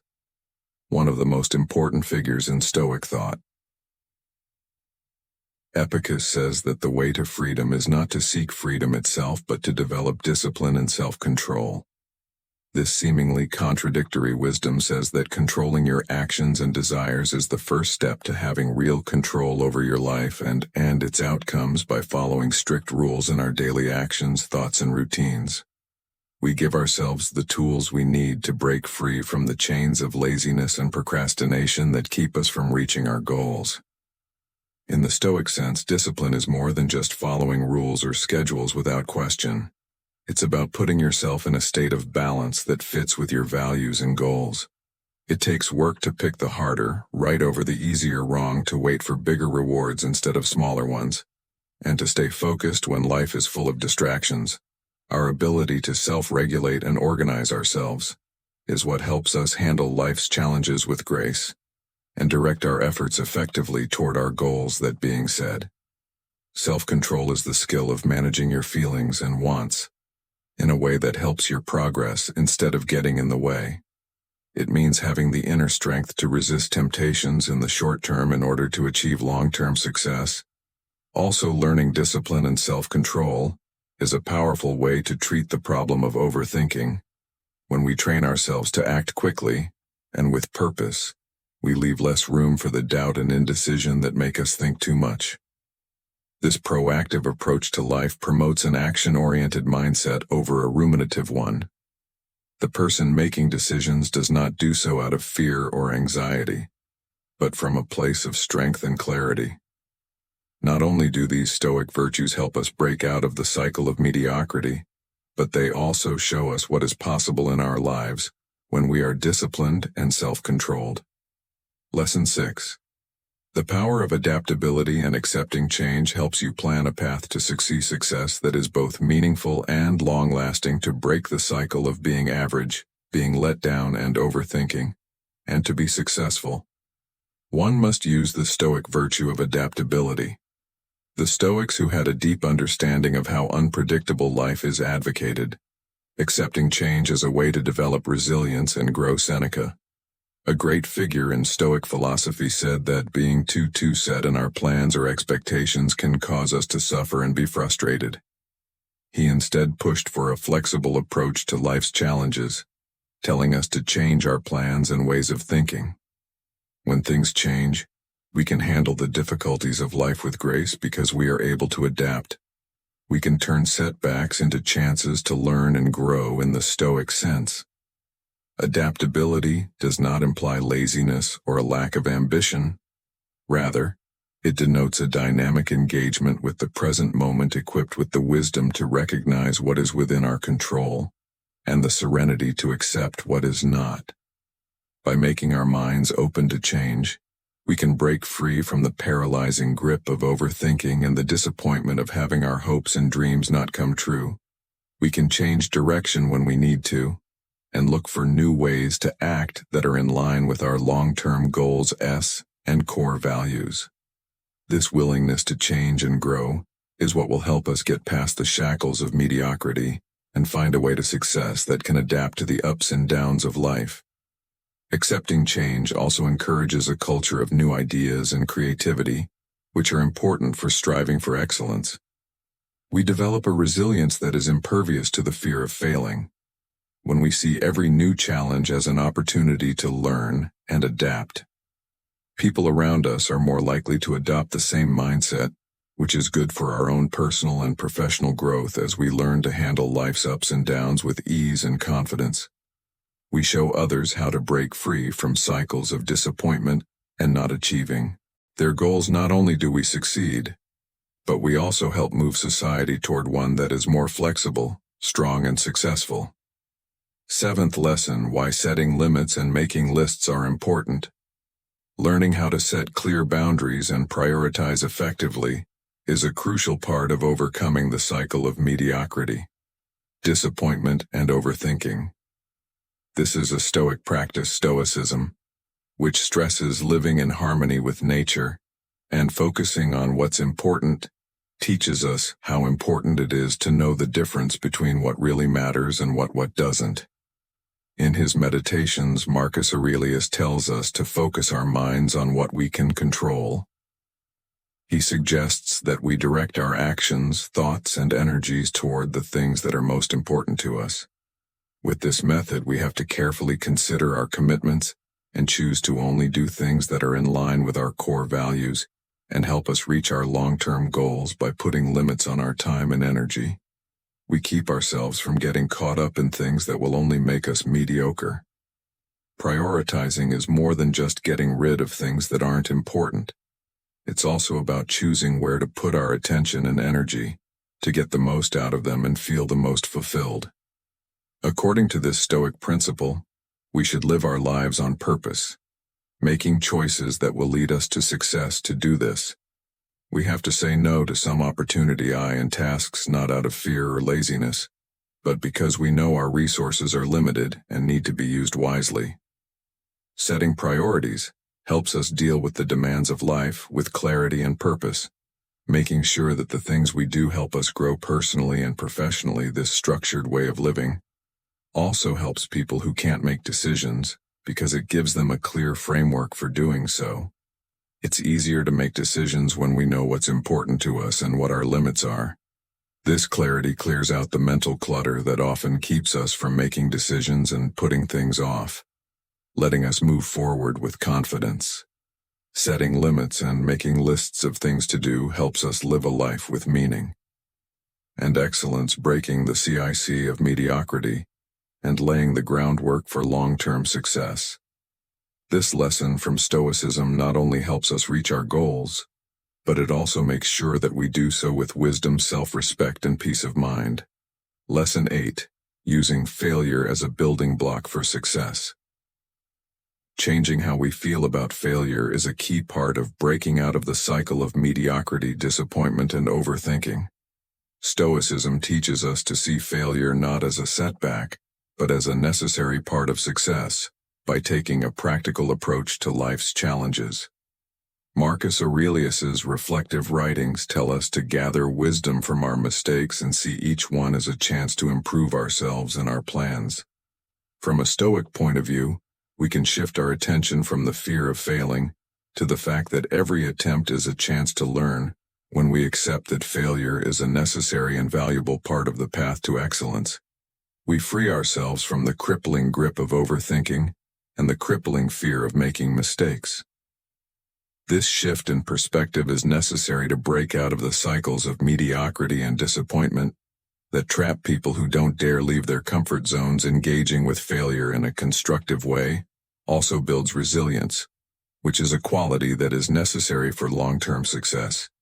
The Stoic practice of premeditatio malorum, or thinking about bad things that might happen, helps us be calm and determined when things go wrong. It helps us prepare for problems and setbacks, not so we can dwell on them, but so we can come up with ways to get past them. This proactive approach makes sure that when we fail, we don't give up, but are instead ready to look at what went wrong, learn from it, and move on, with more strength and understanding. When we see failure as a stepping stone instead of a problem, it changes our path to success into a journey of constant growth and self-improvement. Achieving great things and being happy is possible by breaking the cycle of mediocrity. Lesson 9. Adopting the Stoic principle of being self-sufficient is a key to success. The Stoic principle of self-sufficiency is deeply intertwined with the process of overcoming the cycle of disappointment and overthinking. Stoicism teaches that the only way to truly be free and powerful is to depend on yourself for happiness and satisfaction, instead of looking for it in other people's approval or accomplishments. This idea, supported by philosophers like Seneca and Epicus, advises us to build an inner fortress of strength and peace, from which we can draw resilience and inspiration. By working on being self-sufficient, we give ourselves the tools to handle life's ups and downs, calmly making sure that our happiness and success are not dependent on how things change in the outside world. To break free from the chains of mediocrity, this shift in mindset is essential. It takes us away from the never-ending search for external rewards and toward a more meaningful virtue-driven life, a sense of clarity and purpose that is crucial for overcoming overthinking and indecision, is also fostered by the practice of self-sufficiency. When we know that we have everything we need to be happy and successful, it's easier to make choices. We are less likely to be swayed by other people's thoughts and expectations, and more likely to follow the paths that are in line with our own true values and goals. Being able to think and act on your own is a big part of making a successful life that goes beyond the mediocrity that societal norms and personal insecurities force on you. Through the Stoic practice of self-sufficiency, we not only gain the courage to define success on our own terms, but we also gain the resilience to support it in the face of setbacks. 10th lesson: how to get past being stuck in analysis by taking mindful action. In order to break out of the cycle of mediocrity, disappointment, and overthinking, Stoicism offers the idea of mindful action, which can change everything. This principle emphasizes how important it is to make decisions and work on tasks with full awareness and purpose, rather than letting regrets from the past or worries about the future take our attention away. Marcus Aurelius is a famous example of the Stoic philosophy. This way of life says that we should do everything with a clear mind and a clear focus, so that our energy is directed toward meaningful goals. This kind of mindfulness in action helps us get over the paralysis that comes from overthinking. It frees us from the chains of not making a decision or putting things off, which keep us stuck in a life of mediocrity. By making it a habit to be fully present in our activities, we not only become more efficient and effective, but we also get more pleasure from them. Additionally, practicing mindful action helps us feel more connected to our duties and tasks, which leads to a more enriching and satisfying level of engagement. This Stoic way of thinking lessens the disappointment and disillusionment that come up when our actions don't match up with our values. Making sure our actions are in line with our strongest beliefs makes each step a reflection of who we really are, and gives our lives a sense of integrity and coherence. By practicing mindful action, we learn to handle the challenges of our goals with poise and determination. Seeing possible setbacks as chances to grow. By doing this, we not only break out of the cycle of mediocrity, but we also start on a path to success that is marked by honesty, meaning, and a deep sense of accomplishment. We should carry the torch of enlightenment with us as we learn from the timeless wisdom of Stoicism. It can help us see our way out of the darkness of mediocrity, disappointment, and overthinking to be successful. You don't need to have no problems. What you need are the strength, resilience, and clarity to get through each one. By practicing the Stoic virtues of mindful action, adaptability, self-reflection, and living in line with our true nature, we can redefine success on our own terms and turn our goals into real achievements.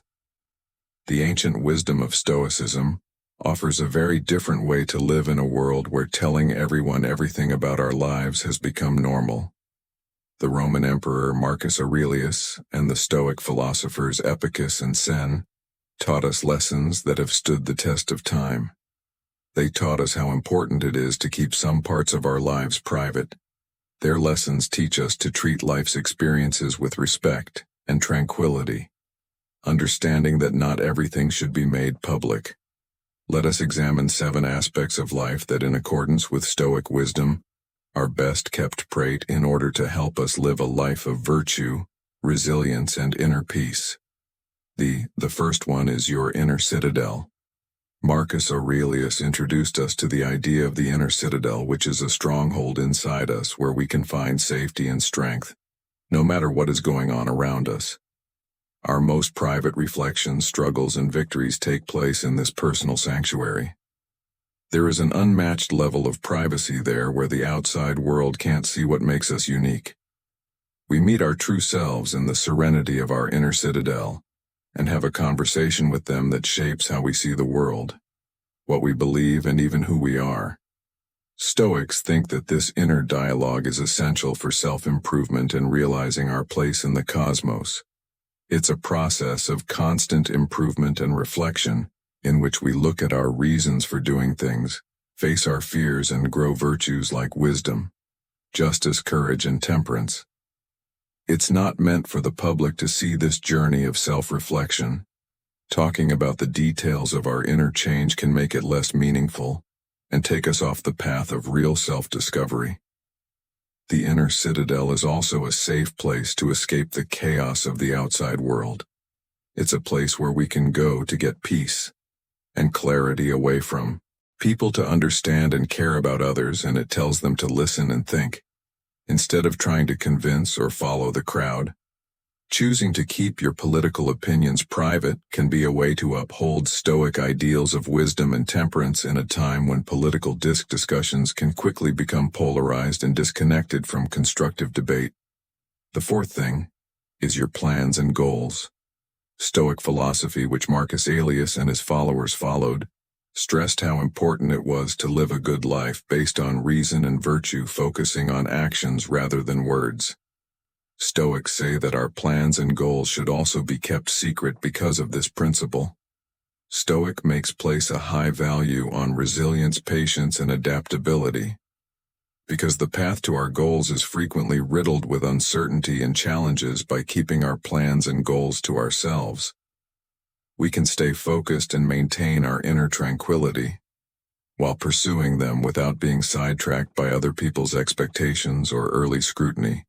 Stoics believe that the only thing we can really control is our own thoughts and actions, which is why they say to keep your ambitions private. When we make our goals public before we're ready, we open ourselves up to opinions and possibly negative feedback, which can weaken our resolve or make us question our path. Also, the Stoic practice of focusing on the present and what we can change is harmed when we worry too much about what we will do in the future or what other people will think of us. The act of working toward a goal is just as important as the goal itself. This is an example of the Stoic virtues of wisdom, discipline, and persistence. By not telling anyone about our goals, we make sure that our journey stays true to who we are and what we want, without being affected by societal expectations or passing trends. The Stoics also believed that modesty was a virtue and that quiet achievement was powerful. It's possible to be strong when you work hard toward your goals without drawing attention to yourself. This way of doing things lets you think more deeply about your journey so you can make changes and learn from your mistakes without worrying about what other people will think. The resolute path of private ambition challenges us to redefine success on our own terms, focusing on personal growth and the satisfaction that comes from acting in accordance with our values and capabilities, in a world where success is often measured by visibility and recognition.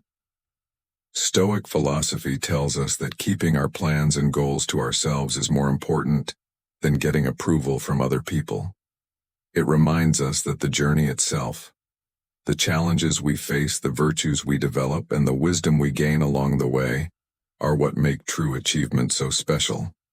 This method not only protects our mental and emotional health, but it also makes us more determined to reach our goals. We give ourselves the space and freedom to pursue our goals with honesty, focus, and a strong sense of purpose when we follow the Stoic practice of privacy in our plans. We get the clarity and strength we need to find true and lasting happiness in the quiet of our own work. 5. The times when you feel most vulnerable. It might not make sense for someone to be vulnerable at times in Stoic philosophy, which stresses building personal virtue and resilience. Marcus Aurelius, Seneca, and Epicus, among other Stoics, recognize the value of facing our own weaknesses and fears as a path to development and self. Understanding those times when we feel vulnerable are deeply personal events that shape who we are and how we deal with life's challenges.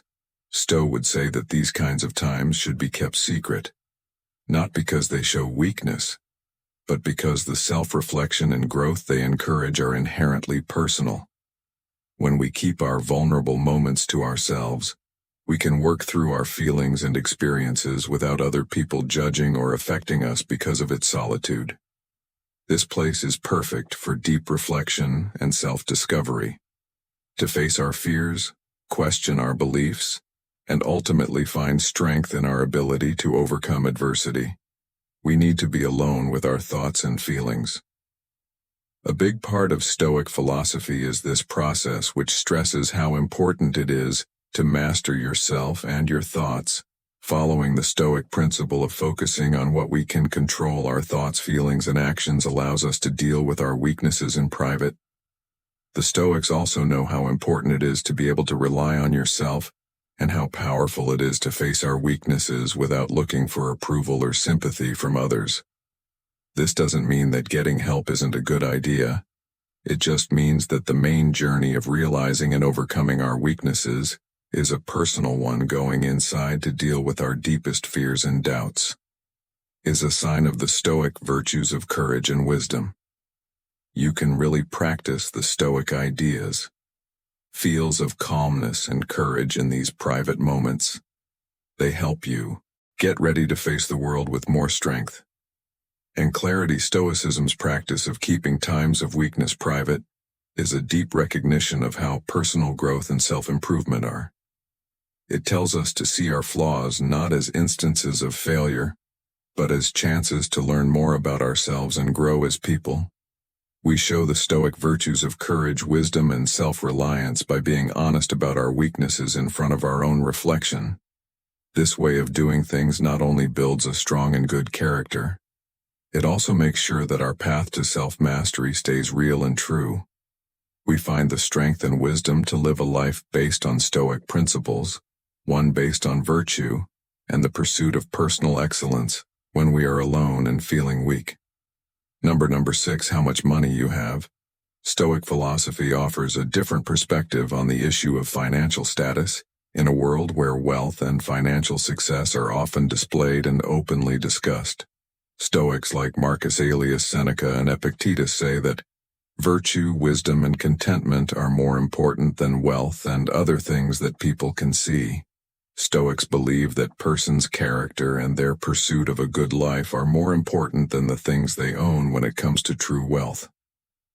Because of this, it is best to keep the details of one's finances private, whether they are rich in debt or somewhere in between.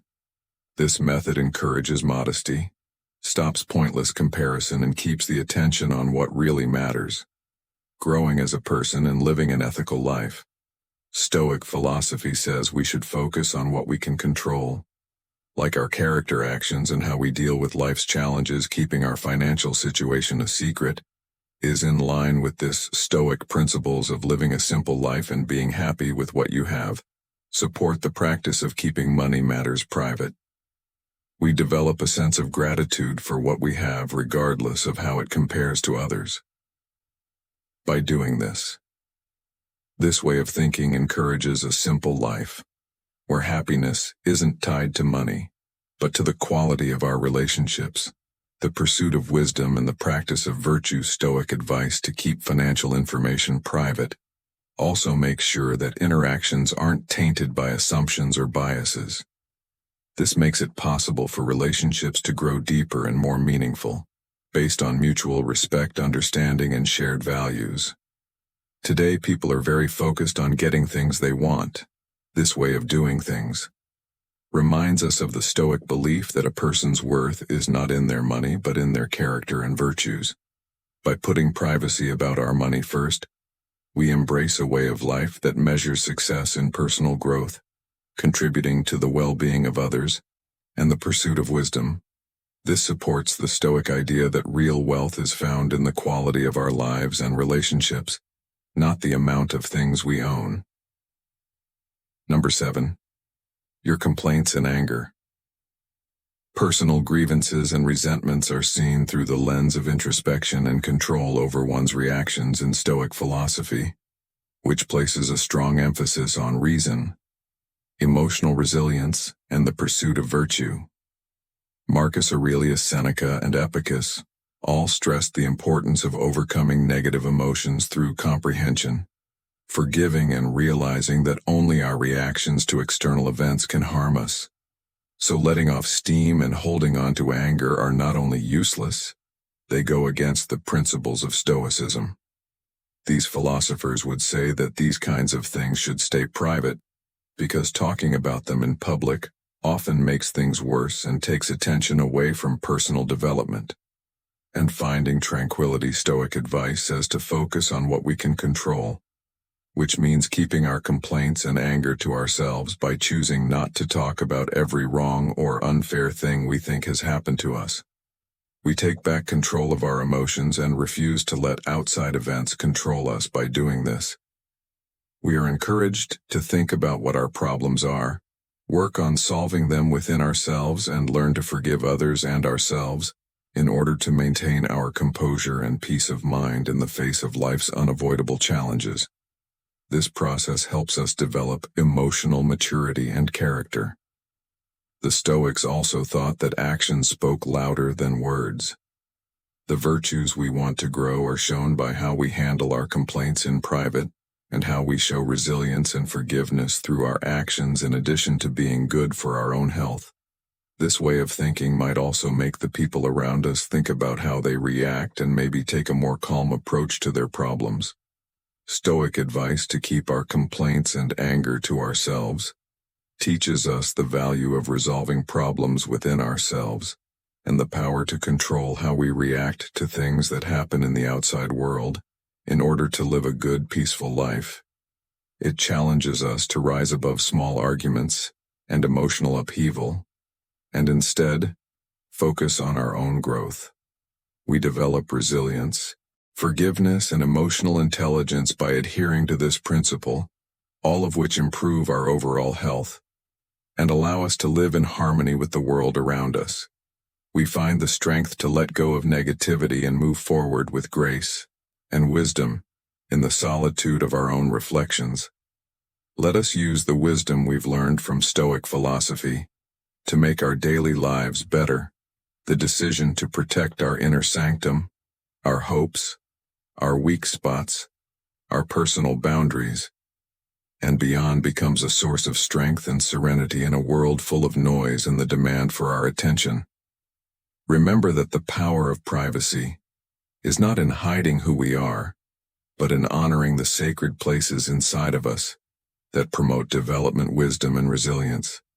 Let these 7 pillars help us grow a garden of tranquility in our souls, where virtue thrives and peace resides as we go through the busy crossroads of life.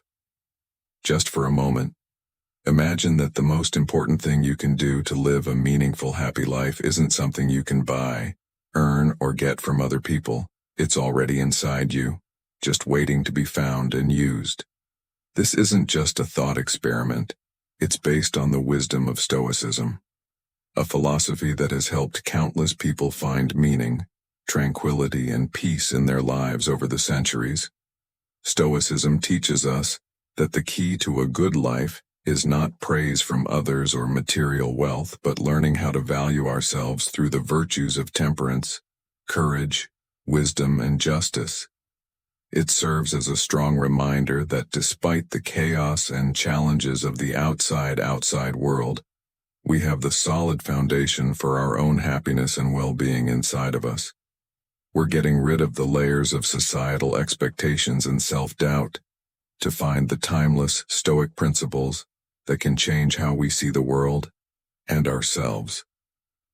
This journey isn't just about getting better at yourself.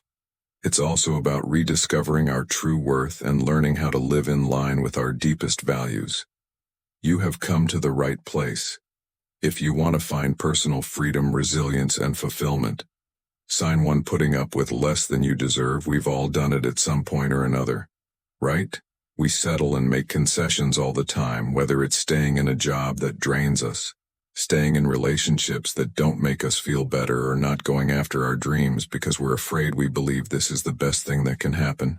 Why do we do that though? Is it worry? Is it ease? It could be a mix of the two.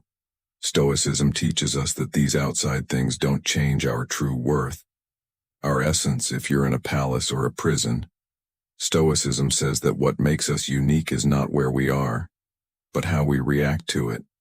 It means realizing that we may not be able to control everything in our lives, but we do have complete control over how we think, feel, and act when we settle for less than we deserve. Aren't we saying that other people and things have more power over us than we do? Stoicism tells us to question that idea. Stoicism tells us to ask ourselves, is this situation in line with my values? Am I reacting to this in a way that shows what I'm really worth? If the answer is no, it doesn't just leave us feeling hopeless. No, it gives us power. It states, look, You have the power to change your perception, to choose your response, and in doing so, to transform your reality. Remember this Stoic wisdom. The next time yourself starts to accept less than you deserve, you are not your job title, your relationship status, or the size of your bank account. Remind yourself of this. Your worth depends on how well you can stick to your values and always act with courage, wisdom, and honesty. No matter what, we shouldn't blame ourselves for our problems. Instead, we should give ourselves the tools to see and take control of the things we can change. Let's not settle for less, not because we think we deserve it or are cocky, but because we know how valuable we are. The strength and resilience that come from knowing who we are and what we stand for will help us face life's challenges. This is how Stoics live. When we do it, we don't just live, we thrive. Sign 2: playing down your accomplishments. Why? Because recognizing our successes isn't just a way to feel good about ourselves. It's also a way to honor the hard work, discipline, and persistence that got us there. It has to do with keeping our promises to follow through on our goals and values. Let us break it down in Stoicism. Virtues like temperance, courage, wisdom, and fairness are very important. Most of the time, these virtues are what help you reach your goals, no matter how big or small they are. It might have taken bravery to apply for that job, wisdom to deal with the challenges that came up, or discipline, which is a form of temperance, to put that closet back together. You're not only undervaluing the result when you say your success was due to luck or that anyone could have done it, you're also undervaluing the good habits you used to get there. How then do we alter this state of minds? How can we start to be proud of what we've done without becoming cocky? Being balanced and honest are important to the Stoic way of thinking. You should tell yourself, yes, I worked hard for this. Yes, I faced challenges and overcame them.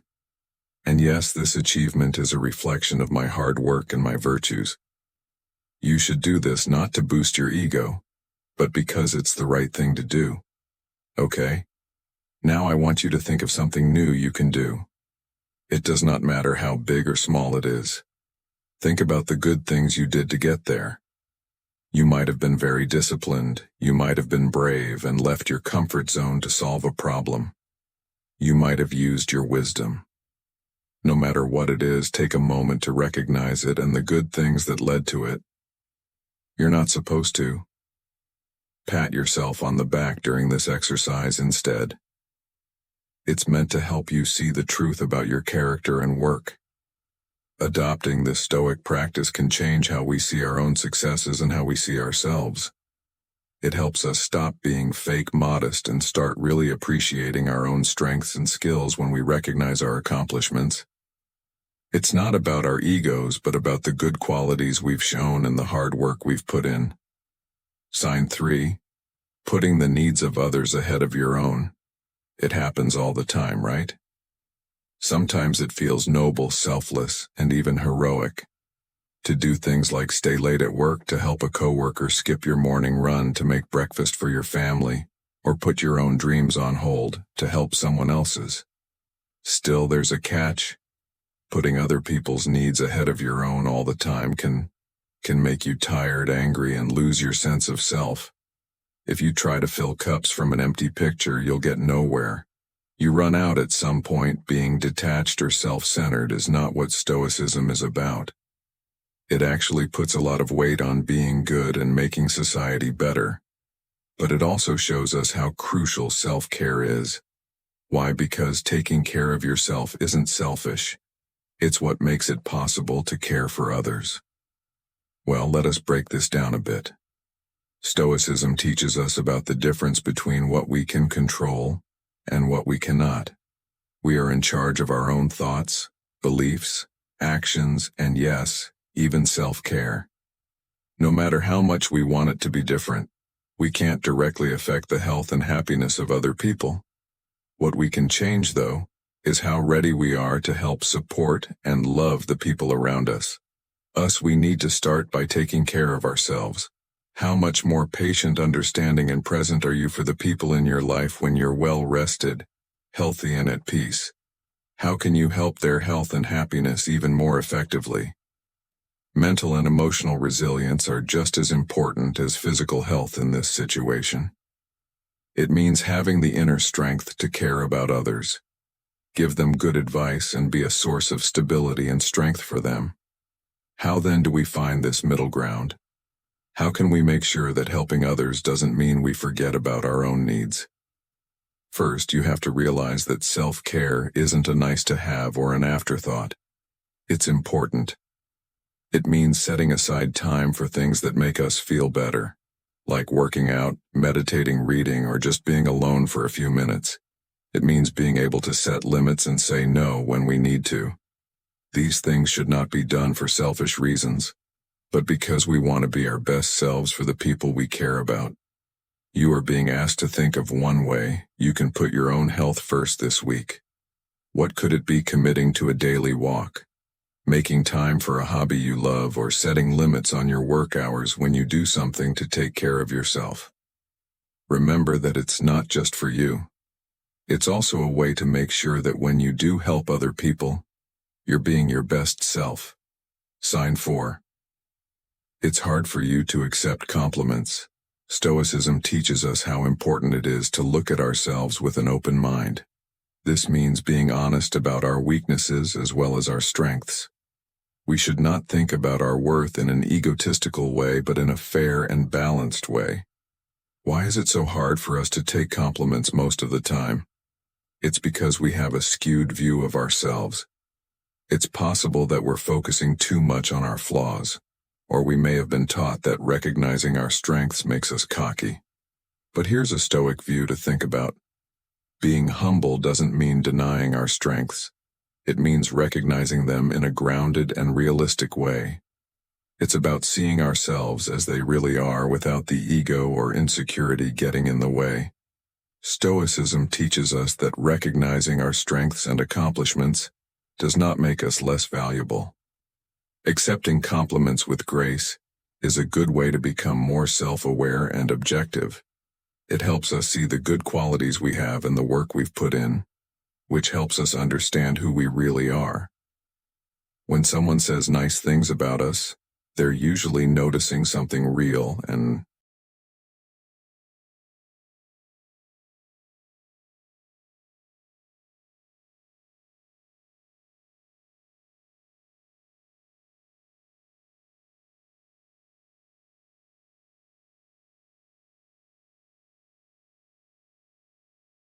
admirable about us. We miss out on the chance to see ourselves through someone else's eyes and understand how we affect the world around us. When we ignore these moments, how can we get better at taking compliments? Changing our minds is the first step. It's helpful to think of praise as a mirror that shows off your good qualities and hard work instead of avoiding the truth. Take a moment to think about what they said. You can practice by simply saying, "Thank you." Don't downplay or avoid the compliment instead. Express gratitude for the acknowledgement of your work and qualities. Additionally, Stoicism advises us to take advantage of these moments for reflection. Ask yourself, what did I do to deserve this praise? How does it show my virtues and hard work? This isn't about stroking your ego. It's about recognizing the part of you that can do great things and make a difference. Sign 5. Not wanting to make a choice when you were faced with a choice that seemed easy. Did you find yourself frozen, unable to make a choice? It's more than just indecision. This fear of making the wrong choice is a reflection of a deeper problem, a lack of self-trust. We feel like we're standing on the edge of a diving board looking down into the pool below. We know we need to jump, but we can't. In this fog of uncertainty, Stoicism offers a lantern for us. It teaches us that making choices based on wisdom and reason is more important than being sure of what will happen. Stoicism reminds us that we have full control over the process of making decisions, but not over how those decisions turn out. It means making decisions that are in line with our values, being honest, and accepting that the results, no matter what they are just the way life is. What is it that makes us afraid to choose most of the time? It's because we don't want to make the wrong decision, which could lead to results we see as failures or mistakes. But Stoicism asks us to change how we think about mistakes and failures. According to the Stoics, every outcome is a chance to learn and grow. Failures don't exist. Lessons do. This point of view tells us to believe in ourselves and make choices with courage and confidence because we know that the outcome will help us grow and understand. How, though, do we learn to trust ourselves? How can we, so to speak, get better at making decisions? The first step is to accept wisdom and reason. Take some time to think about your choice before making one. When you make a choice, ask yourself, does this choice fit with my values? Am I acting with integrity? By basing your choices on your core values and reason, you can be sure that you made the choice with the best intentions and knowledge you had at the time. Stoicism teaches us that we should accept the results of our choices and learn from them. We can learn something from every result, even if it's not what we wanted. This is a call to think about what went well and poorly and how we can use these lessons in the future. Self-confidence is developed through this process of reflection and learning. It gives us confidence that we can handle the rough waters of life, make choices that are in line with our values, and learn from each experience. Sign 6. Critiquing yourself too much. Stoicism teaches us how to make smart choices, especially about how to use our minds. It says that beating ourselves up for every mistake we think we've made is like trying to sail a ship without paying attention to the wind and tides. We have our attention on the wrong things. According to Stoic wisdom, we should understand that perfection is a lie that we can't reach. Instead, we should aim for progress. Steady, deliberate steps that help us become better people. Why do we get stuck in the habit of being overly critical of ourselves most of the time?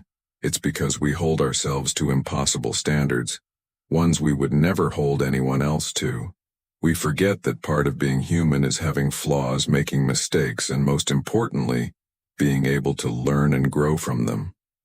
Stoicism provides a potent remedy for this self-imposed tyranny, self-compassion, and the pursuit of progress rather than perfection. From a Stoic perspective, self-compassion means treating ourselves with the same kindness, understanding, and forgiveness that we would extend to a good friend. It means realizing that setbacks are a normal part of life and not a reflection of who we are as people. The Stoic way to deal with failure is not to blame yourself, but to ask, what can I learn from this? How can I grow? A change in how we view our journey is necessary to adopt this mindset. We are making progress with every effort, even if the results are not what we had hoped for. Our mantra will be, progress, not perfection. This doesn't mean we stop trying to get better or stop caring about it. Rather, it means we work harder to get better, while having the wisdom to understand that growth isn't always linear, is full of challenges, and is beautifully imperfect. Why does it seem so simple to compare things? Some of it comes from the fact that people naturally compare their own worth and achievements to those of those around them. However, this tendency is amplified to a level that has never been seen before. In the age of social media, we see snapshots of other people's lives all the time that only show the good times and never the bad. This makes us wonder if our own experiences are worth living and what they mean. The cultivation of self-awareness and gratitude for our own journey is a powerful antidote to this gloom that Stoicism offers. As it says, it tells us to look inward and think about our own growth virtues and the progress we've made. Stoicism encourages the idea of inspiration over comparison, rather than isolation or indifference to other people. It shows us how to admire the good qualities and accomplishments of others, without making our own less important or less progress, to avoid falling into the comparison trap. How can Stoic principles be applied? First, by being mindful. and noticing when we start to compare our behind the scenes to someone else's highlight. Real, it's about reminding ourselves that social media is just a collection of carefully chosen photos, not a true reflection of life. Second, Stoicism teaches us how important it is to focus on the things we can change, like our actions, our thoughts, and our good qualities. These are the seeds that our unique journey will grow. From focusing on taking care of these seeds helps us grow a garden that is full of personal meaning, without the need for outside approval or comparison. Finally, gratitude is very important. Practicing gratitude for our own experiences, challenges, and successes helps us stay in the present and enjoy how full our lives are. This doesn't make us lazy. Instead, it gives us the strength to seek growth and improvement from a place of contentment, not inadequacy. Sometimes you forget to do the things you want to do, like take that class, start that hobby, or even take care of yourself. A lot of us do it. This isn't just because we don't have enough time or money. It's often because we don't see our own worth. It's like telling ourselves, I'm not worth the trouble. That being said, Stoicism, which has deep insights into how people are and what is right and wrong, challenges us to see self-improvement as more than just a task. It's a way to respect yourself. Stoicism tells us that our ability to reason and be good makes us unique, and that the only way to find true happiness is to work on these things. So how can we begin to put that money into ourselves? This starts with changing our minds, which is in line with Stoic philosophy. We must begin to view self-improvement as a crucial, non-negotiable part of our lives. This doesn't mean making big changes to our lives all at once. It means investing in ourselves in small ways over time.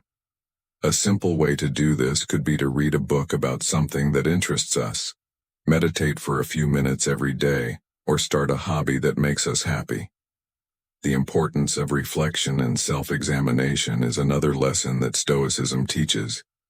This helps us figure out our strengths and weaknesses, which guides our personal investment efforts. It gives us a sense of purpose and direction to regularly look at our lives, set goals, and think about how we're doing. It's important to align our actions with our values, develop our virtues, and live a life with purpose and meaning, as part of the self-reflection and goal-setting process, not just to achieve external success markers. Accepting the idea of lifelong learning is another important part. According to the Stoics, wisdom was not a place you get to, but a path you take. A mindset of being interested and willing to try new things can change how we think about personal investment. It's not a chore. It's an adventure, a chance to see how much life has to offer in terms of knowledge and experience. Living in line with our values and principles is the only way to truly feel validated. The Stoics thought that our actions, intentions, and responses were the only things we could really change. Marcus Aurelius reminded us in a beautiful way that what bothers us is not other people's opinions, but how we think about those opinions. Why do we look for approval from other people? A lot of the time it comes from feeling insecure and afraid of not being good enough in a world that is always telling us what we should be, do, or have. It's simple to lose track of our way. Stoicism, on the other hand, tells us to turn our attention inward and work on improving our character and living a good life. It teaches us that real happiness and peace don't come from other people's approval, but from knowing we've been true to ourselves. How then can we break free from the chains of outside approval? Being aware of yourself is the first step. By becoming aware of our propensity to seek approval, we can begin to question why we do the things we do. Are we working toward a goal because it fits with our values, or because we want praise? Stoicism teaches us to regularly reflect on our intentions to make sure they are in line with our values, and self-developing self-sufficiency is another Stoic practice that can help us fight the need for approval from other people. This doesn't mean shutting ourselves off or not caring about other people. It means being happy and content with ourselves and realizing that we are whole just the way we are. Another Stoic philosopher, Epicurus, said that we should focus on what we can control and let go of what we can't. When we work on being happy inside, we depend less on outside sources of approval. Stoicism also tells us to change how we think about success. Stoicism teaches us that we shouldn't judge our success by awards or praise from other people. Instead, we should judge it by how well we can live our lives according to our values. The pursuit of virtue, the application of reason, and the development of resilience in the face of life's challenges are all important components of success. From a Stoic perspective, being able to handle bad situations. Why do we often put up with bad situations? Most of the time, it's because we don't believe we can change. We may be afraid of the unknown, hold on to what we know, or question our worth. Stoicism challenges these fears and doubts by helping us see how valuable we are and how much control we have over our actions and thoughts. It tells us to question the ideas that we are stuck, and to understand that most of the time we have the power to change our situations or how we think about them. Stoicism gives us tools to get around and change the places we're in. The development of internal resilience and autonomy is a crucial Stoic practice. For this reason, we shouldn't be indifferent or detached. Instead, Marcus Aurelius suggests that we strengthen our inner citadel so that we can stay strong and true to our values, even when things are bad and chaotic. Building a strong inner core makes us less vulnerable to the bad things going on around us, and more able to make decisions that are good for our health. The idea of living in harmony with nature is another Stoic principle that can help us. This means trying to find harmony in our own lives and in the world around us. This means that we actively look for or make environments that help us grow, be healthy, and be happy. It means realizing that we deserve respect, kindness, and good interactions with others, and choosing not to settle for less in real life. Finding environments that help us grow could mean setting limits in our personal relationships, looking for new job opportunities, or even changing our social circles to include more positive and helpful people.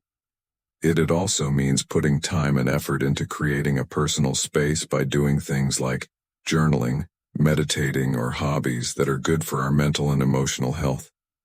What is it about fear that makes it so strong often? It's because we know very well what we have to lose. We have vivid images in our minds of failing, of wasting time and effort, and of how other people might judge us. Stoicism recognizes our fears, but it also asks us to consider what we have to gain. We are told to compare our fears to the chances of growing, being happy, and making our dreams come true. Stoicism teaches us that the pursuit of virtue, or doing the best that fits our nature, is a worthwhile goal in and of itself. No matter what happens, fear of following your dreams to get over the fear of following your dreams. One Stoic practice is to imagine bad things that might happen. This is also known as negative visualization today. This means thinking about the worst-case scenarios, but not to dwell on them. The goal is to make them less powerful over us. We often find that our fears are not as scary as we thought they were when we think about the hard things that might happen and accept that we can get through them. It doesn't mean we stop caring about risks or become careless. Instead, it means we approach our dreams with a balanced view, knowing that failure is possible but not the end. It's a step on our way to growth. Amor Fati, which means love of fate, is another Stoic idea that can inspire us to follow our dreams. This is the idea that we should welcome whatever life brings us with joy, not just resignation. When we follow our dreams with Amor Fati, we open ourselves up to all kinds of experiences, including successes, failures, joys, and disappointments. These are all normal parts of being human. This acceptance frees us from the fear that holds us back and lets us move forward with courage and determination. Stoicism stresses how important it is to act in line with our own strengths and abilities.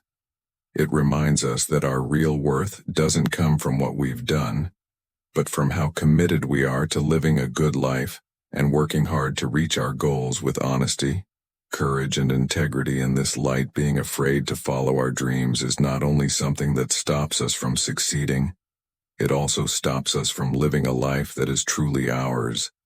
Failure to see your own value. Why do we forget this basic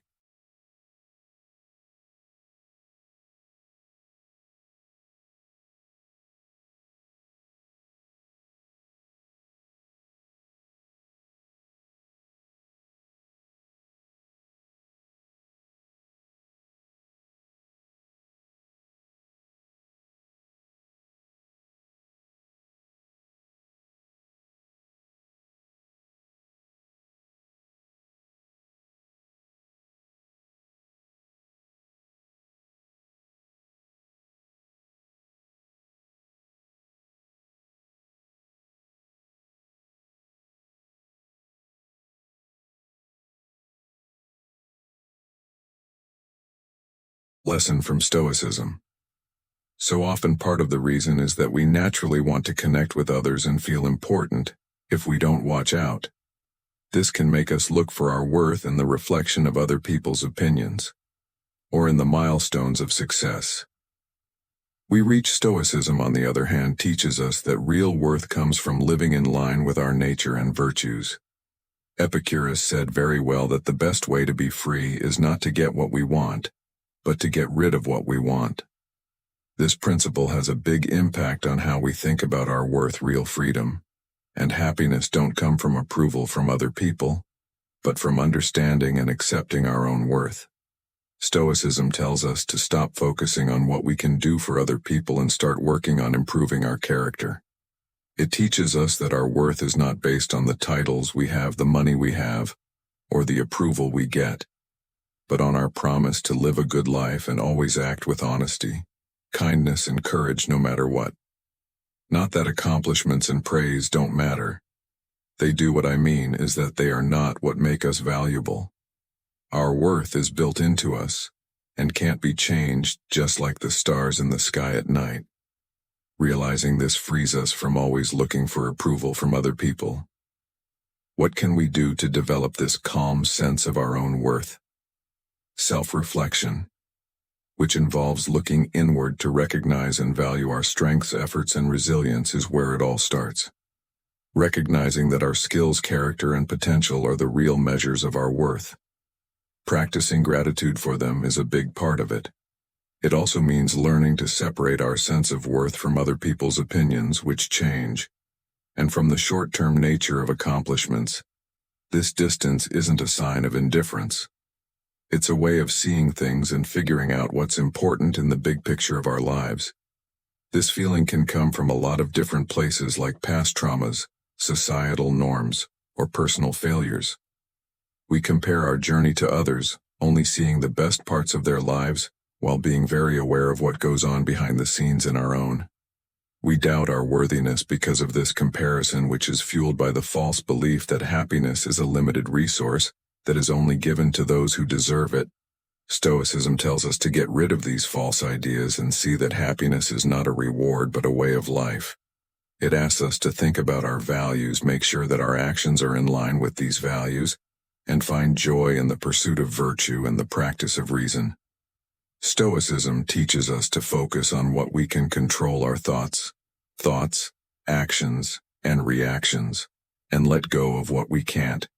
This helps us deal with not deserving of happiness and the practice of reason.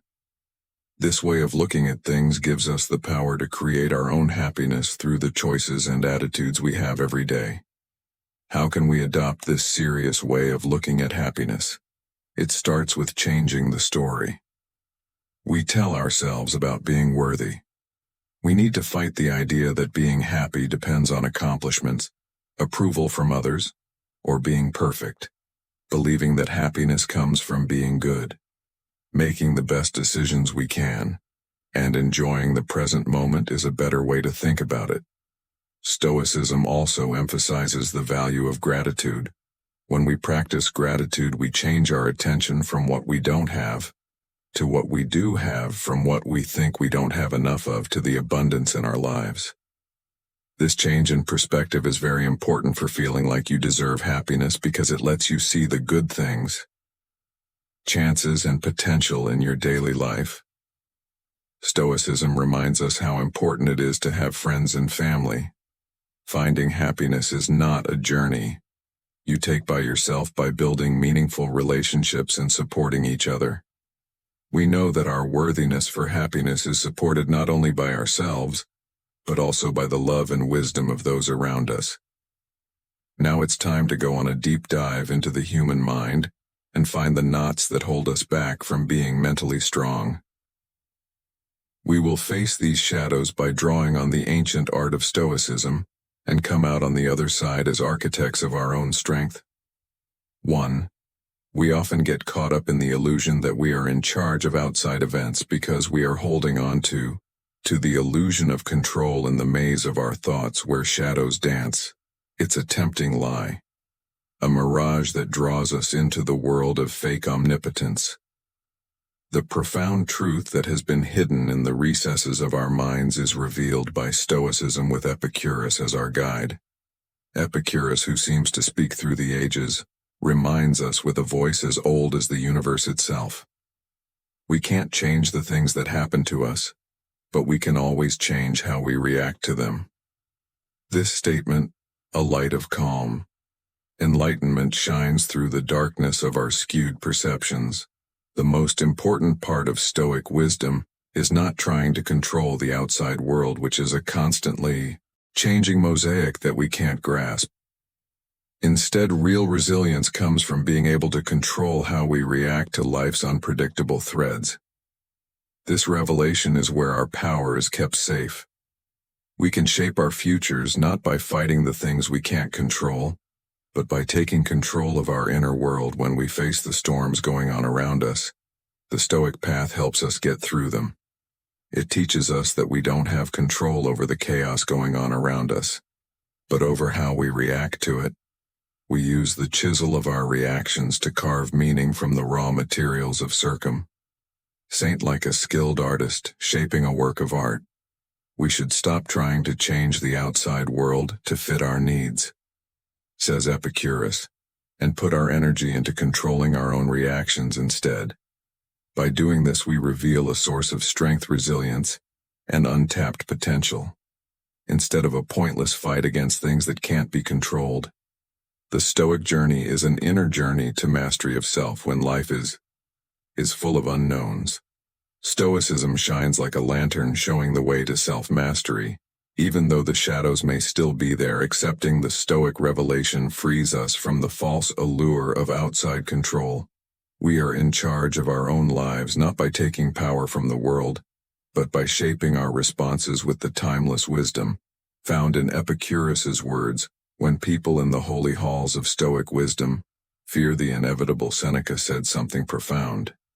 He who fears death will never do anything worthy of a man who is alive. These words, like an ancient spell, reverberate through the halls of time, revealing a holy truth that goes beyond this world. Sina, the Stoic philosopher, tells us to face the constant threat of death with a bravery that goes beyond mere existence. His wisdom is a strong call to action that urges us to free our spirits from the chains of fear. What it means is that we are invited to dance with the fact that we will die, turning our fear of death into a spark. For a life that is richer than ever, to be afraid of death is to live in the shadows, a prisoner of fear that stops you from living. The ancient philosopher Seneca takes on the role of a torch-bearer, leading us out of this dark realm. He urges us to accept death not as a sign of bad things to come, but as a friend, a constant companion that makes our lives more interesting. When we accept that life is short, we free ourselves from the weight of an impending end. The ghost of death, which used to be a scary presence, changes into a quiet muse that encourages us to enjoy every moment with a never-ending zest for life. The paradoxical truth that accepting that death is inevitable frees us to truly live is demonstrated by Seneca's wisdom. The Stoic call to free ourselves from the fear of what will happen is an opening into a world of endless possibilities. It's a recognition that the human spirit can reach impossible heights when faced with death. When we let go of the fear that comes with death, we can build a life that isn't limited by the dark things that lie ahead. Seneca's words don't just have philosophical meaning, they also have a transformative power. They call us to build resilience so that we can navigate the complicated tapestry of life. When we accept that we will die, we not only face our mortal limitations, but we also awaken the dormant powers within us that allow us to leave a legacy that lasts beyond time. When we listen to the call to get over our fear of death, we open the door to a life that is lit up by the beauty of our own passing. Seneca's wisdom becomes a lighthouse that guides us through the dark and gives us the strength to make a way that connects with the deep vitality of the human spirit. When we accept that life is temporary, we find the true power to live fully, without worrying about what lies ahead in the vast theater of human existence. The search for external validation casts shadows that reach far and wide, enveloping the soul in the murkiness of insecurity. Marcus Aurelius's deep wisdom shines through this darkness, with a warning that echoes through the halls of time. It is not that we have a short time to live, but that we waste much of it. These words contain a revelation that goes beyond the limits of time and space in ancient Rome, offering a timeless light of enlightenment to those who are willing to follow its call. The constant need for approval from others makes it easy for the shadows of weakness to grow and wrap themselves around the roots of our sense of self-worth. Marcus Aurelius, the Stoic king and philosopher, tells us to look inside, away from the world's fleeting praise. He says that the real source of strength is not the fleeting words of others, but the fires of self-approval that burn in the crucible of our own convictions. Going outside of yourself to find approval is like giving up control of your identity to the random judgments of others, as we try to fit in with other people's expectations and lose sight of our true selves in the process. The shadows grow longer.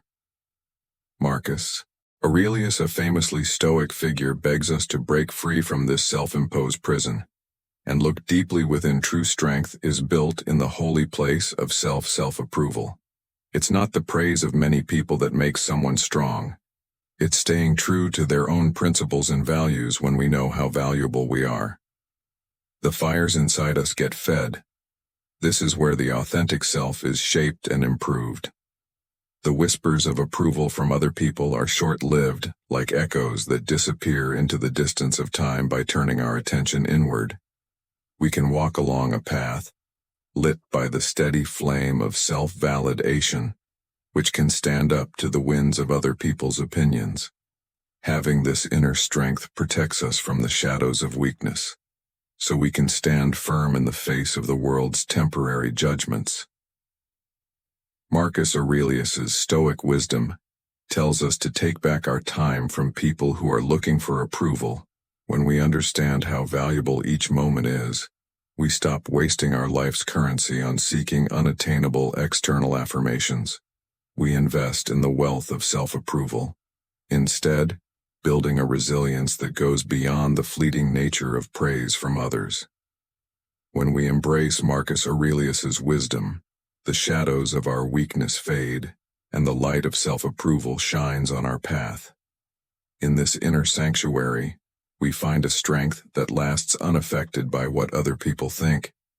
So let's listen to the call to turn our attention inward, because self-approval is where the unquenchable strength of the human spirit finds its last flame. When we give in to the whispers of desire in the complex maze of our desires, we embark on a dangerous journey, where the siren calls of unbridled want threaten to drown out the sounds of reason. Fear not, for the Stoic path, a light of wisdom in this magic space, begs us to shut up the tempting whispers that lead us astray. A Stoic philosopher from ancient times named Epicus said, "We suffer not from the events in our lives, but from our judgments about them." Desire with its alluring allure can become the maze that traps the unwary traveler. The Stoics, who were influenced by Epictetus, show us that what holds us back is not the events themselves, but the judgments we make about them. To navigate this maze with wisdom and resilience, the call to master our desires becomes a rallying cry to master. Desire is not to put out the fires inside, but to direct them with purpose. It's a call to tell the difference between short-lived desires that lead to temporary pleasures and long-lasting goals that are in line with who we really are. We learn to tell the difference between the transient shadows of want and the enduring light of fulfillment in the furnace of self-mastery. The chains of never-ending desire made in the fires of unchecked desire are heavy on the spirit, with Epicus as our guide. The Stoic sage tells us to break free from these chains by making our wants less intense in this freedom. We don't find a lonely void, but a place where the true self can come out free from the chains of unquenchable desire. The path of Stoicism turns into a pilgrimage, an inner alchemy journey, where desires are changed from cruel masters to obedient servants. While going through this change, the traveler is freed from the ego's constant demands and is able to navigate life's maze with grace and purpose. When we listen to the Stoic call to control our wants, we find a deep truth. We have the power to write our own stories.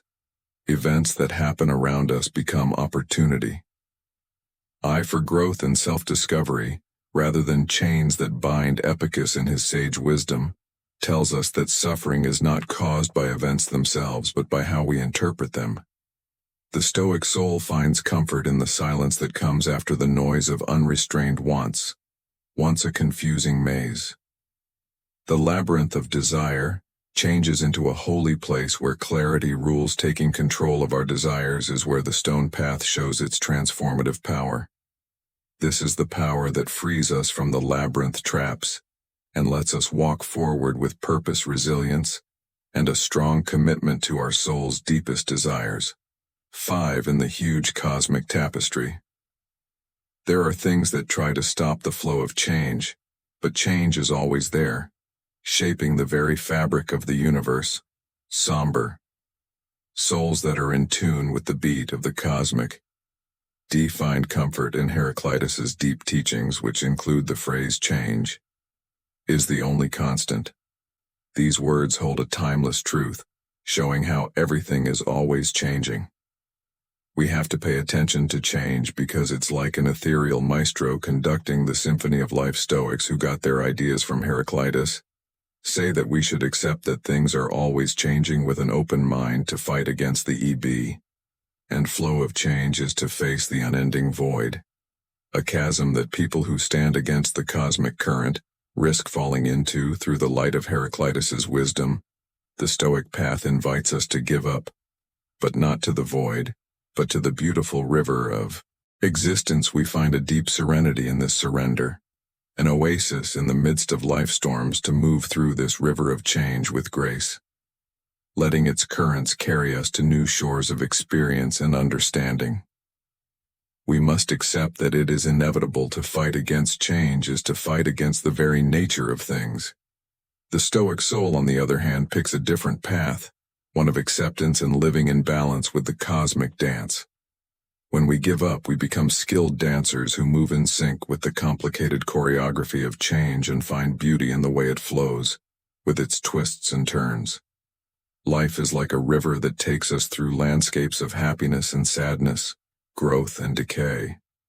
The Stoic finds resilience in accepting this journey that goes beyond the transient nature of the material world. The void that the stubborn soul feared would consume them turns into a huge canvas, where the Stoic paints the masterpiece of a life well lived. It's not passivity to accept change, it's empowerment. Realizing that the never-ending change is where growth, wisdom, and self-discovery can be found. Stoic souls float on the currents of acceptance, allowing them to navigate the river of life with a tranquility that those who desperately cling to the shores of sameness cannot achieve. The ancient philosopher Heraclitus taught us a truth that will never go out of style. Change is what makes the universe go round and round. The Stoic finds deep serenity in accepting that everything in life is transient. When they align themselves with this heartbeat, to dance with the cosmic rhythms of change is to embrace the sublime beauty of life. We find comfort not in the still waters of resistance, but in the river that flows continuously towards the endless horizons of our own becoming. Sixth, if you don't pay attention to the power of now, in life's grand symphony, the present moment becomes the most beautiful and valuable note, full of the possibility of joy, fulfillment, and deep meaning. We often get stuck in the echoes of the past, or anxiously look ahead to the uncertain beats of the future, though, because life is so well planned. Seneca, a Stoic philosopher, invites us to seize the day, enjoy the harmony of the present, and realize that the only way to be truly happy is to enjoy the present, without worrying about what will happen in the future. The present moment, like a fleeting melody, holds the essence of what it means to live. Life happens in the present moment, where the symphony of sensations, emotions, and opportunities blends to make a one-of-a-kind piece that can't be replaced. But because minds tend to wander, people often get stuck in the hallways of the past, or project their worries onto the canvas of an uncertain future without losing his Stoic clarity. Seneca tells us to let go of our worries about the future and enjoy the present moment. The pursuit of true happiness, he says, lies not in the hazy promises of the future or the somber reflections of the past, but rather in the conscious and mindful engagement with the notes that in front of us right now. It's not just a call to action to seize the day. It's a way of life that goes beyond the fleeting nature of time, engaging with the richness of the present and drawing out the nectar of joy from every moment is a choice. We free ourselves from the weight of regrets and the worries of what lies ahead by doing this, and we experience a deep serenity that can only be found in the present moment. Philosophy, for Seneca, wrote a counsel that contains Stoic wisdom that tells us to develop a presence of mind that makes each moment more aware. He says that we can only be truly happy when we stop being held captive by time and stop looking forward to future rewards or dwelling on mistakes made in the past. To enjoy the present without worrying about what might happen in the future is to reach a state of mindful equilibrium. This is where, when you know that everything changes and enjoy the beauty of the present moment. Seneca's advice to seize the day is like an invitation to enjoy life's symphony, to enjoy the melody of each moment with a deep appreciation for how it fits into the orchestral masterpiece that is our lives. Seneca's words become a guiding refrain that reminds us to pay attention to the present, enjoy the harmonies of now, and understand that true happiness is a melody written in the key of mindful living, a melody that grows with each note we choose to hold on to and enjoy in the constantly changing score of our lives. When life gets rough, the Stoic warrior stays calm inside, letting the storms outside determine their own peace. They are a model of resilience, unaffected by the chaos around them. The Stoic ethos, a call to action that goes beyond the illusions of external tranquility, is encapsulated in the words of Epicurus, a revered Stoic philosopher. We cannot choose our external circumstances, but we can always choose how we respond. We can't control how life unfolds. It's an unpredictable tapestry of happiness and sadness. The Stoic warrior, on the other hand, gets through this complicated dance not by changing the outside threads, but by learning how to respond. Epicurus tells us to realize that we have control over our reactions, which is a very empowering idea.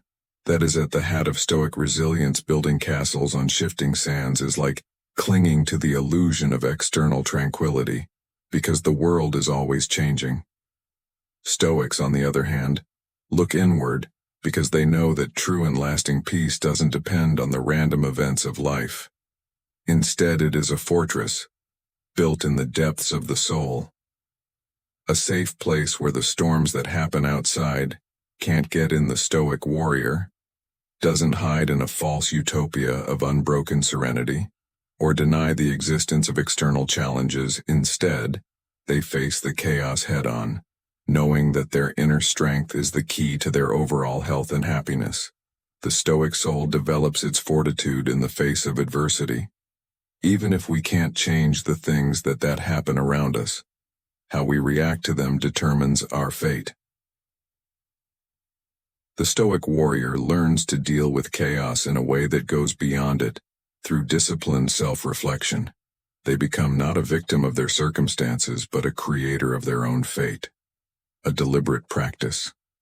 An art form that demands commitment and resilience is cultivating an unshakable inner peace.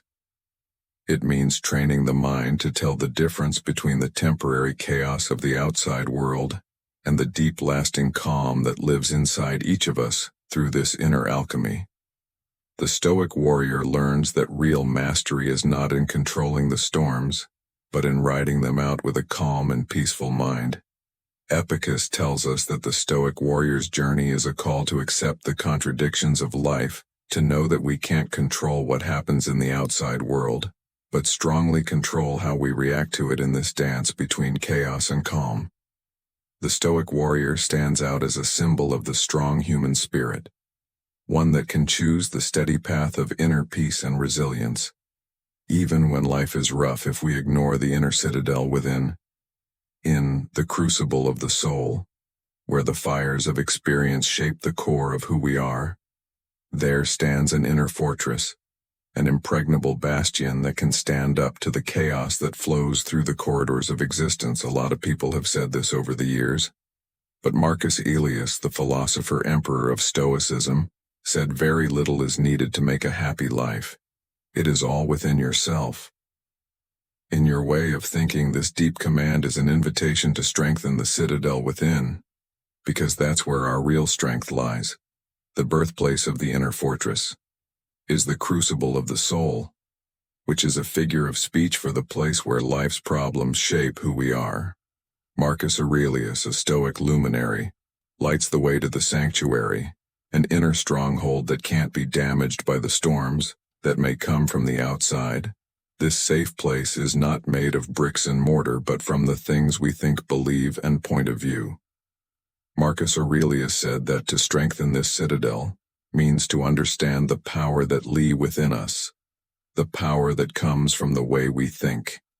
Being able to say that true happiness is not dependent on outside circumstances but on how we feel. Inside is a great example of the Stoic philosophy. So the inner fortress turns into a safe place where happiness isn't tied to what happens in the outside world, but is a flame that ignites itself when we choose how to understand and react to life's many aspects. It becomes necessary to watch over this sanctuary, because inside its walls lies the source of our true strength. Marcus Aurelius thinks of the Stoic warrior as someone who stands not against the outside world, but in unwavering defense of this inner stronghold. It's a call to fiercely guard the sanctity of our thoughts by developing a vigilant mindfulness that keeps the fortress safe from the forces that might try to break through its walls. Marcus Aurelius says that the richest part of a happy life is not having a lot of things or enjoying short-lived pleasures, but being in charge of your inner world in this wisdom. The Stoic path encourages careful and deliberate management of the mind, an art of thinking that turns the fiery furnace of the soul into a stronghold that can't be broken by life's ups and downs. When we realize how powerful our thoughts are, we gain a deep sense of independence and the power to shape our own lives. The Stoic way of thinking strengthens our inner fortress, which acts as an anchor in the rough waters of life, giving us the strength to calmly handle storms, find joy in the simple things in life, and find our way through the maze of life with unwavering purpose. We set out on a journey of self-fortification as we heed Marcus Aurelius's Flee an Odyssey into the core of our thoughts and beliefs.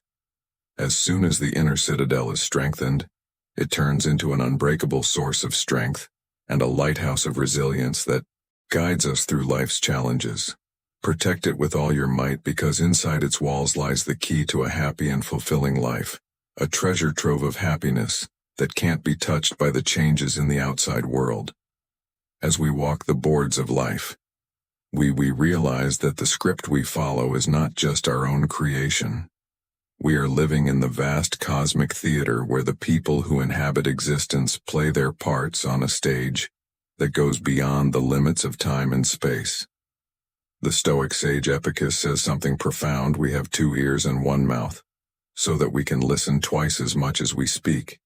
In this wisdom we are invited to let go of what we can't control, to tune our senses to the cosmic symphony, and to submit to the ebb and flow of the cosmos. When you think of ourselves as actors on a cosmic stage, you can see how grand our lives are. They are like a story, and fate and cosmic forces shape our journey. Realizing that our script isn't completely our own is a freeing realization that urges us to give up the illusion of full control and embrace the mysteries of our existence in the universe. Epicus, known for his Stoic ideas, draws our attention to the balance that is built into our bodies. For example, the way that 2 ears are placed next to 1 mouth is a powerful reminder that we should listen with more than just our physical senses. It is a reminder to tune in to the wisdom that flows through the vastness of the universe, and to find the hidden messages in the music of life. Being humble means listening twice as much as we speak. It means realizing that the universe speaks in whispers, and that deep insights may come to light in the silence between our words. It means admitting that giving up the need to control every story lets us be open to the lessons woven into the cosmic fabric, which is full of lessons and universal truths. The Stoic advice to let go of what you can't control turns into a holy mantra that will be heard for all time. It tells us to let go of the weight of pointless resistance, loosen our grip on the false promises of power, and let the dance of fate unfold in our hearts. By giving up, we align ourselves with the universe's natural rhythms and stop fighting the current against it. Instead, we become part of a beautiful ballet, giving into the ebb and flow is the only way to gracefully ride the waves of life. It's not a sign of giving up. It's a sign of a deep understanding that our greatest power lies in accepting what we can't change. Giving in to the cosmic forces helps us find balance, which lets us move with purpose and poise, riding the waves of fate instead of fighting their pull. We start on a journey of receptivity and surrender as we heed Epictetus's wisdom and accept that our story is just one thread in the cosmic tapestry. We can get advice, comfort, and a stronger connection to the vastness of existence by listening to the whispers of the universe. Let go of what we can't control. Tune our ears to the cosmic symphony and dance with humility and grace in sync with the flow and ebb of the cosmic current, giving up the Stoic path in order to walk. It is like starting a sacred odyssey, a personal journey of self-discovery, and building up unwavering resilience. As the famous Stoic philosopher Seneca said, he suffers more than necessary, who suffers before it is necessary. This saying is heard often in the hallowed halls of Stoic wisdom, calling those who are ready to find their inner strength. You are being clearly asked to act quickly, learn from the teachings of the Stoics, and make a way to the holy place of resilience. It is important to carry the flame of Stoicism with us as we walk through the maze of shadows inside us, a flame that knows no end and burns forever. Seneca's words have been true for a long time and remind us that suffering doesn't have to be an unnecessary burden. Instead, it can be a place where we test our strength on this holy journey. We learn that the path to mind control is lit by the Stoic flame, which is bright and won't bend on the Stoic path. You don't go on a solo journey, you go with other people. Echoes of Seneca's wisdom bring us together and help us see that we are not the only ones trying to find inner strength. When we all agree on Stoic principles, we become a community of seekers. each navigating the complicated terrain of the soul, for the same reason we are all on this journey together. And it holds us together in a silent agreement that goes beyond the shadows we each face. We can follow the bright path that Stoic wisdom left us as we go through the deepest part of self-exploration. It cuts through the darkness and gets rid of the false ideas that are getting in the way of our progress. When we follow the teachings of Stoicism, they help us find the shores of inner strength and resilience we can find. Comfort, inspiration, and the strength to face our shadows in the Stoic flame. Finding inner strength isn't something you do by yourself. It's a goal we all share that ties our individual journeys. Together, may the echoes of Stoic wisdom reverberate through all of our efforts and bring us together in a common goal. May we emerge from the labyrinth not as lost souls, but as shining lights of resilience. Illuminating a shadowy world, we learn from the crucible of the Stoic path that suffering can be transformed into a force for good. When faced with the resilience that comes from wisdom, Seneca's advice becomes a guiding star, telling us to tell the difference between suffering that is necessary and suffering that is not, and to use the Stoic flame as a lighthouse to show us the way. Let's take this holy journey together, strengthening our inner fortresses with Stoic principles, and shining like lights of resilience in a world looking for comfort in the dark. As we wrap up our 3-hour journey into the heart of Stoicism, I hope you feel empowered, enlightened, and equipped with the tools to navigate life's ups and downs with a newfound resilience we've traversed through the principles of Stoicism.